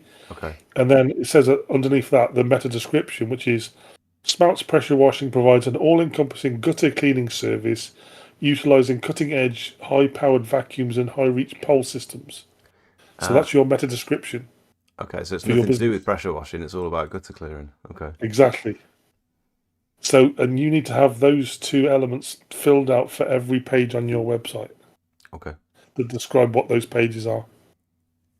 And that will be the biggest. That means you'd have SEO then. So I can only see That's like the home page. Then I've got your Facebook, and then that's it. Now, if you've got your SEO working properly, I should scroll down and see all your individual pages as well, because they're relevant to pressure washing. Yeah. Because you'll have that word on each of those pages as well. Okay. Lots of work I'm to do. amazed that I'm amazed that you appear in Google as well as you do when you haven't got any SEO at all. Why, thank I you. I'll think take it's that as a compliment. I think it's more to the fact that you're kind of, because GoDaddy is a really massively authoritative thing within Google itself, and they're probably a Google partner and everything else. That just by default you get up the rankings without doing anything at all. Is SEO becoming harder or just more misunderstood?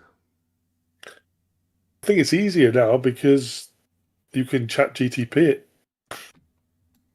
I mean, and again, this is other things you can do to pretend to be your customer. You can go on chat GTP and go, here's the URL. Tell me all about it. Tell me what this company does or what. So, and then what ChatGTP will do is it'll research your site and try and summarize it. And if you don't like what it's written about you, you know you've written the content wrong. True, yeah. And because it's a robot, it's got no emotions. It doesn't matter if it upsets you or not. So it's a fantastic research tool to sort of say, is your SEO set up properly and working? And if I type this in, if ChatGTP can understand what you do and it's a bloody robot, then your customers definitely will. Matt reckons that we should do a live stream / video of you rebuilding my website. That would be cool. That would be a good idea. Regen says, I've sent off my media and spec for my website build. My videos are averaging 100 megabytes a piece for each services page. How does this measure up for website loading speed? Okay, so the trick to that is you don't put videos on your page You in terms embed of, them.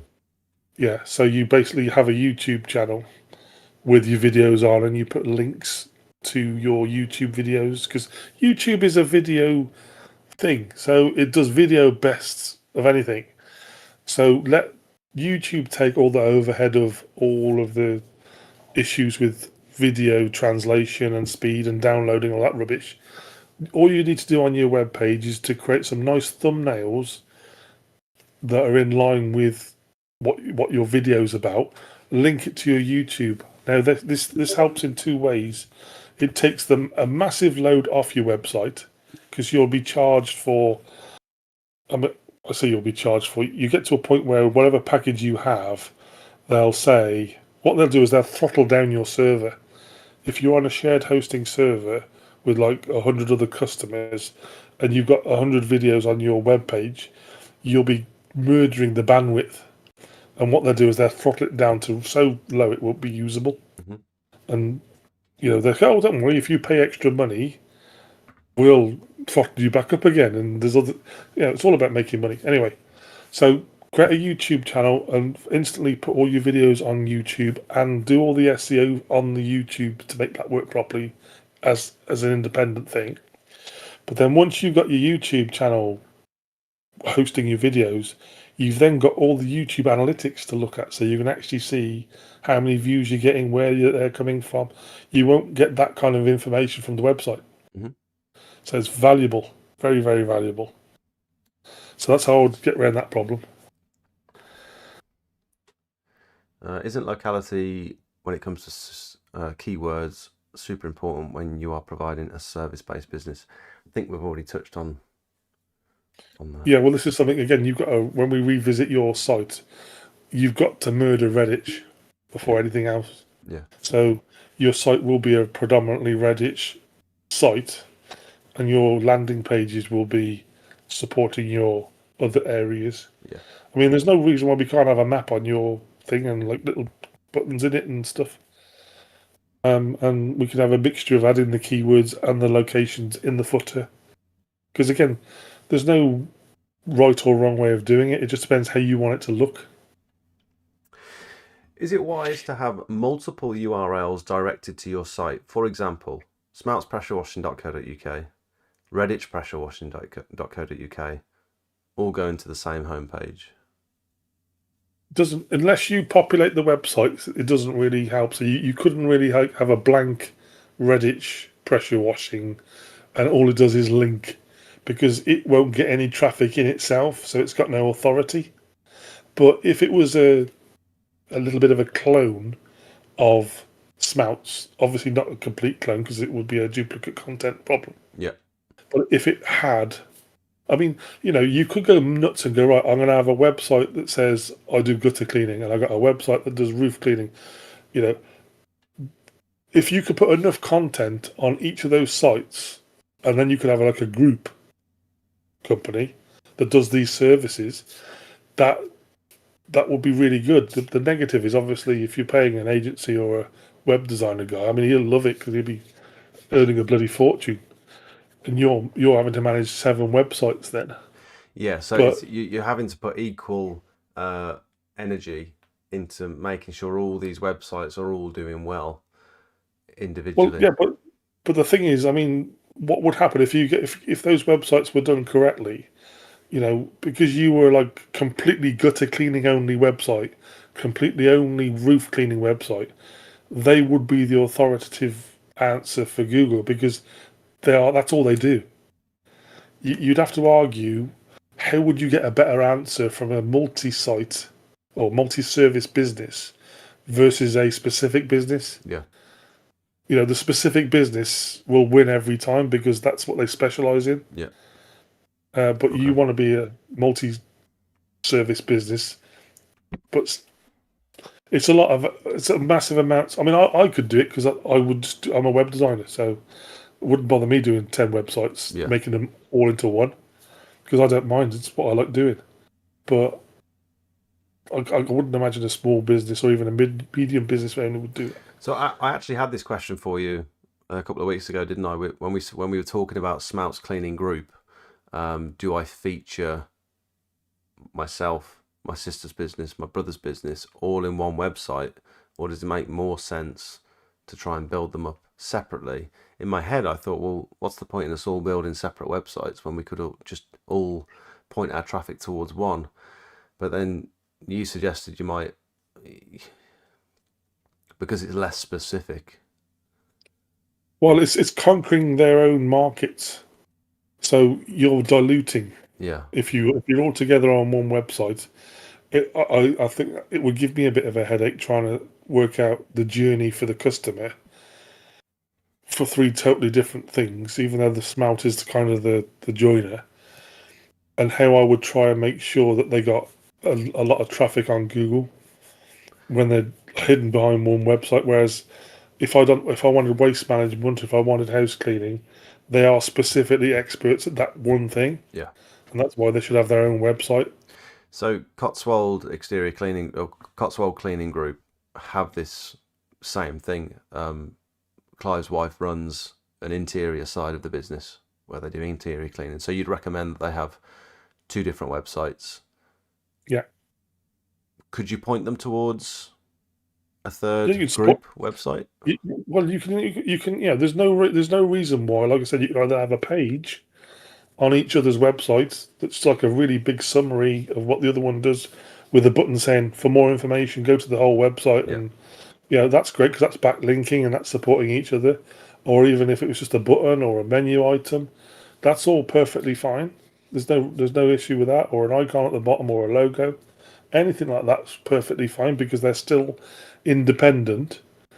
And if one does get better than the other, then they will drag each other up.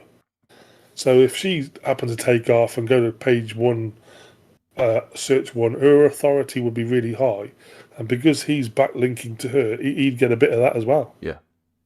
So there's nothing wrong with that.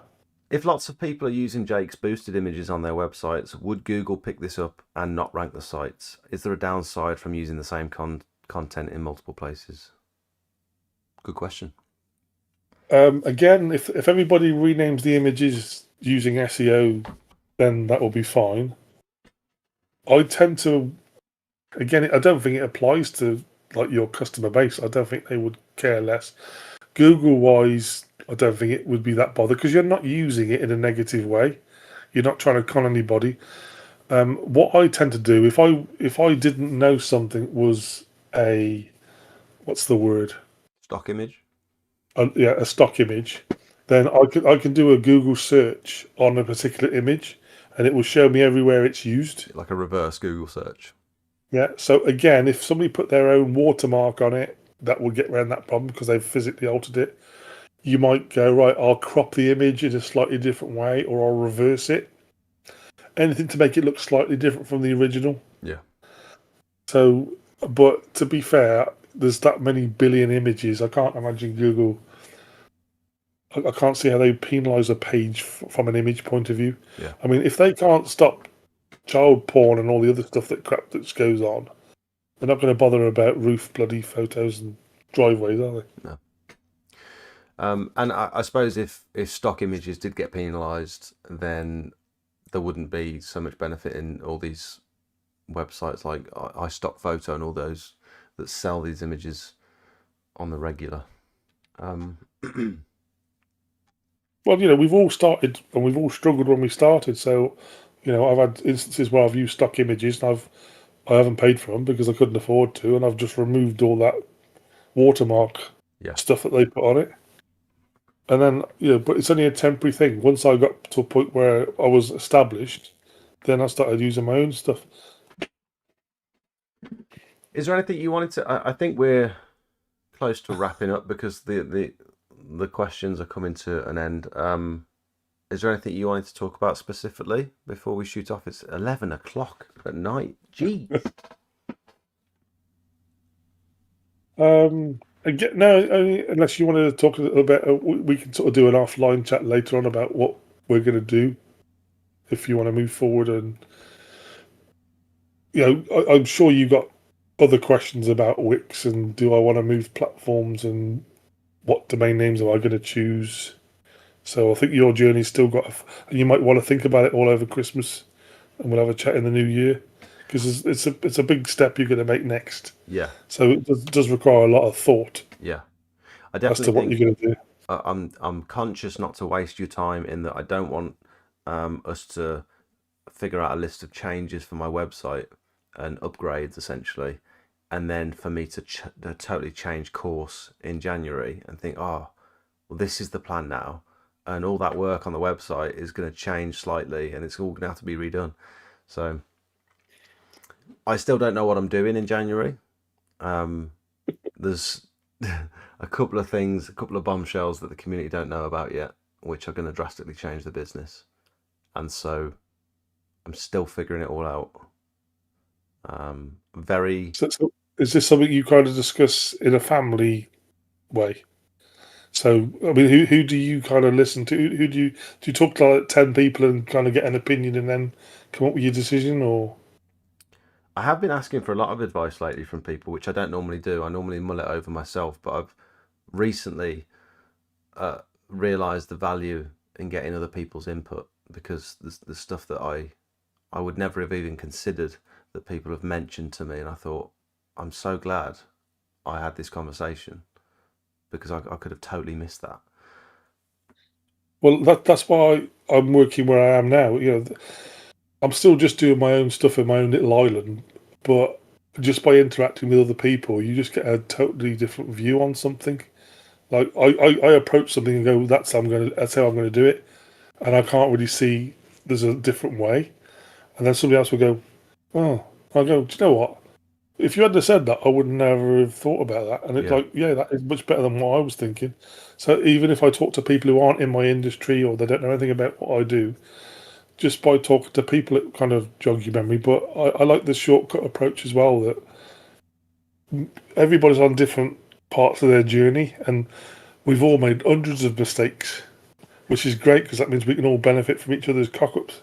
me and my brother were talking the other day about stepping into a business as like a consultant, for example. You see the business from an external perspective, and it's so quick and easy to think, well, that's so obvious. Why aren't you doing this? Why aren't you doing this? And you flagged up about my Facebook page about not having a very clear banner at the top, and it's so obvious now that you've mentioned it, but it's just something I'd never even thought of. And so I think it's very useful to get other people's feedback and opinions, but I think you should be very careful about allowing someone to I think you got to be careful about losing your vision of stuff, especially if you're an entrepreneur and you've got proof of building things that are good or that seem to do well. Allowing someone else that doesn't share your vision to drastically alter the course of your business or your marketing strategies or whatever, you've got to be quite careful about who you listen to, I think. And I think a good piece of advice is Alex Hormozy said this. He said something about you should take advice from people who are in a position that you want to be in, not necessarily people who are so far away from what you want from life that their advice just doesn't relate at all. Because a lot of people just don't understand what it takes, and so their advice is coming from an external perspective of not really understanding anything you have to do day to day. But someone who's been there, done that, made all the mistakes, and they're in a position that you look up to, someone who's very successful, maybe they've got a lot of money, maybe they've got an amazing family life, and you aspire to have that. That's the sort of person you should take advice from. Yeah, I mean, you when you get more into the commercial side, you'll probably bump into a couple of angels at some point. Depends on how successful you get and what your plans are and how you want to grow and all the rest of it. Um, there are, I mean, they're hard to find, the nice people, but I think you attract the right people as well, and I think you're quite switched on to know which ones to listen to and Well, which ones aren't. I try and surround myself with experts like yourself. If I can, I always try and be the dumbest person in the room. If I'm constantly learning, then I can't really go wrong, can I? Yeah, but you don't know how unique that is in the world today, because it's like I've just been dealt with. Well, you've just employed me to do this job, and now you're telling me how to do it, and it's like, when did you do your training? You know, and like I said, all the battles I have is, why did you choose that fluorescent orange on a bright green, bright red? Oh, but I love it. Yeah, but it burns your eyes out. But they're so passionate, and you just can't get them to change their view. It's like those are battles that just don't need fighting. It's like, okay, I'm obviously not the right person for you, because Yeah, I want you to succeed, and you just want to have this gory color scheme with a font that you can't focus on. I'm just trying to get a message out there to your customers that you're the right person, because you physically doing your day job, you're really good at it. You should let somebody else do the design, because that's what they're good at. And like yeah, you said, if I was going to start a company, if I won the lottery, I'd be the same as you. I'd have a fantastic accountant, a fantastic. I don't want to know about accounts. I don't want to know about bloody sales and all the other crap. I'll just get some really good people to do all that, and then I'll do my bit that I enjoy. yeah, 100%. Amazing. This has been really fun. This has been. I can imagine a lot of people have got an incredible amount of value from this tonight, and if you're up for it, I reckon we should definitely make this a regular thing. And next time, rather than sort of bouncing from one subject to another quickly to cover it all, I think we focus in on a couple of subjects and really Well, again, I think from my point of view, this was more like a credibility exercise. introduction. So if people feel comfortable and I've made the right impression, and I hope I can explain things to a level where people can understand. And I'm not usually a person that talks a lot. I'm more of a visual trainer. So if I was helping out your guys doing web reviews, I'll do it very similar to what I did with you, where I'll just draw some stuff out and show them like a before and after of their current website and what I would do on the right hand side, and not necessarily so that they get say, can I go and do the work for them? It's so that that's the route that they should follow. Obviously, I know it only applies to a certain segment of your audience, because some have done their own stuff and some haven't. Or I just know from an experience point of view, all the stuff that we've commented on today is really low level, like 5-minute fix here, 5-minute fix there. and they won't believe how much better their site will look just from a couple of changes here and there. But if they're not familiar with the software and they don't know how it all works, and that we've seen like 4 or 5 different sites. That's 4 or 5 different things. It could have been hard coded, it could have been GoDaddy, it could have been Wix. I'm not an expert in like 20 platforms. I only know what I know. Yeah. Hence, I try to move you guys to either easier platforms or something I've used before. Mm-hmm. And as I said to you on the weekend, if I could make GoDaddy do what you want, I mean, we can definitely get it, like do the SEO and all the other bits and pieces to just make it the best it can be where it is, and then see how that goes for a bit. And that's still not wasted work because that's traffic and stuff that we can build on later on. Mm-hmm.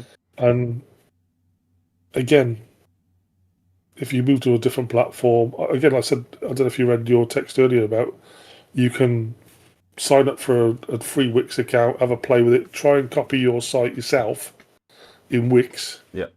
And it's all like pretend, not live. Then see how you get on with that. And if you kind of think, okay, do you know what, a bit of time with this, I could get my head around it. And because we're not changing the domain stays the same. We're just adjusting the website to a different platform. We don't lose any traffic or traction that we've made over the last. No. So basically, what we have to do is first of all look at all the URLs that you've got, and then if we created your site again, for example, on Wix, we use exactly the same URL. So when I click on the Google link, it goes to the same page, if you like. Yeah. Because Google doesn't know Wix from anything. Yeah. It's just looking for the URL and what server it's on, really. Brilliant. But with the Wix thing, it comes up with you make up a fake name, if you like, for whatever you're pretending to be, and it gives you this like pretend URL. So I think the one I gave to you was like wix.com/SWP2026 or whatever it was. Yeah. So it's not a live site on the internet, even though you can type that URL and see it. Yeah. It's only when you publish it, it goes to live, and the wix.com bit gets disappeared, and you have a proper URL. Yeah. So I've got like 15 sites already developed in that status. So that's what I do to show people what their sites could look like, and then they might want to buy a service off me. That's a great visual way of getting your point across.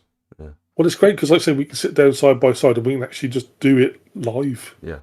And move stuff around and add some text or images or whatever. And it's like, it's as quick as you can come up with the idea, we can do it. I think that would make an incredible live stream. That would be fantastic. That would. So anyone who has access to the Discord, so these are Circle members and Boosted members, are you happy for people to go down into the marketing chat and then tag you in messages? Yeah. Let's see how that goes. Let's see how many I get. Because if I get like 200, that'll be a bit over. But I'll see what I can do. So you can @ Russell, and then leave a message for him in here, or you can link your website, or you could send him some pictures, and that way you can get some, I'd say, fairly live feedback, answers to your questions and stuff. When it's convenient for you to drop into the Discord and answer them. It's obviously not going to be answered straight away, but and we've got to bear in mind that you're not. I'm not paying you for this service. You're just doing this as a goodwill, happy to help sort of thing. So really appreciate that, and I suppose we'll keep it going for as long as it makes sense for you to. Yeah, I could see it going off in multiple directions. I could even do like a Wix training session and build a website from scratch, and everybody can watch me. Mm-hmm. And you can handle the comments and say, well, why did you decide to do that, or did you do the header first, all that kind of stuff. And you'll see that how I dynamically build it. But most of my stuff looks very similar. It's only the images and the text that's different. You think that's something that could you? If you were to like lock in and we were to do like another 2, 3, 4 hour live stream, do you think you could get a website pretty fleshed out in that sort of time, or is that? Yeah, yeah, easy. Five pages, no problem. Oh, brilliant. That sounds amazing. Right then, Russell, thank you so much for your time. Really appreciate this, and I think again, very valuable for me, very valuable for everyone in the comments as well. I've enjoyed it, so you've given me a boost for the week. Oh, brilliant. Well, thanks for joining, and I'll yeah be in touch over the next couple of days. If not, have an amazing Christmas, Yeah, you too. and we'll see you in the Discord. Cheers, mate. Take it easy. See you in a bit.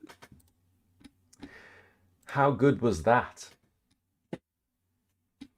What an amazing resource. Again, this is the whole thing about just surrounding yourself with professionals.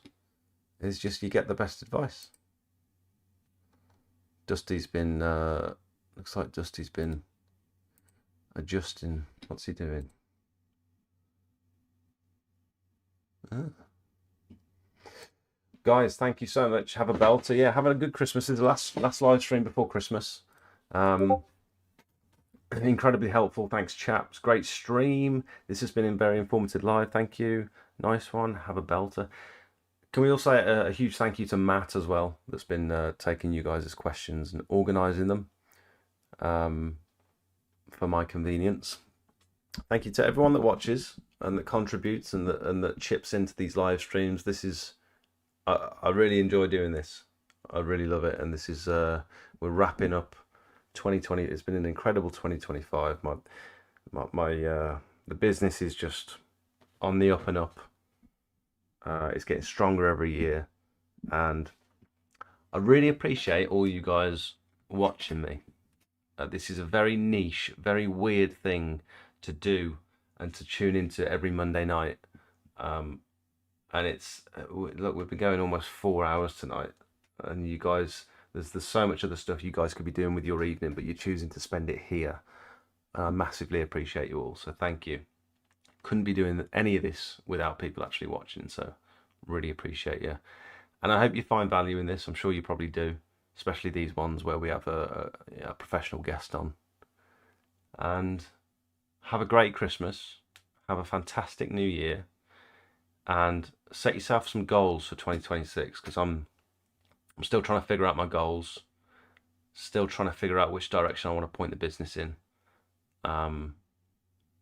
I would, if I could give you any advice, it would be to be intentional, not be a victim of your, not be a victim of things that are happening to you, but to specifically point your life in a direction where you're setting yourself up to achieve those goals.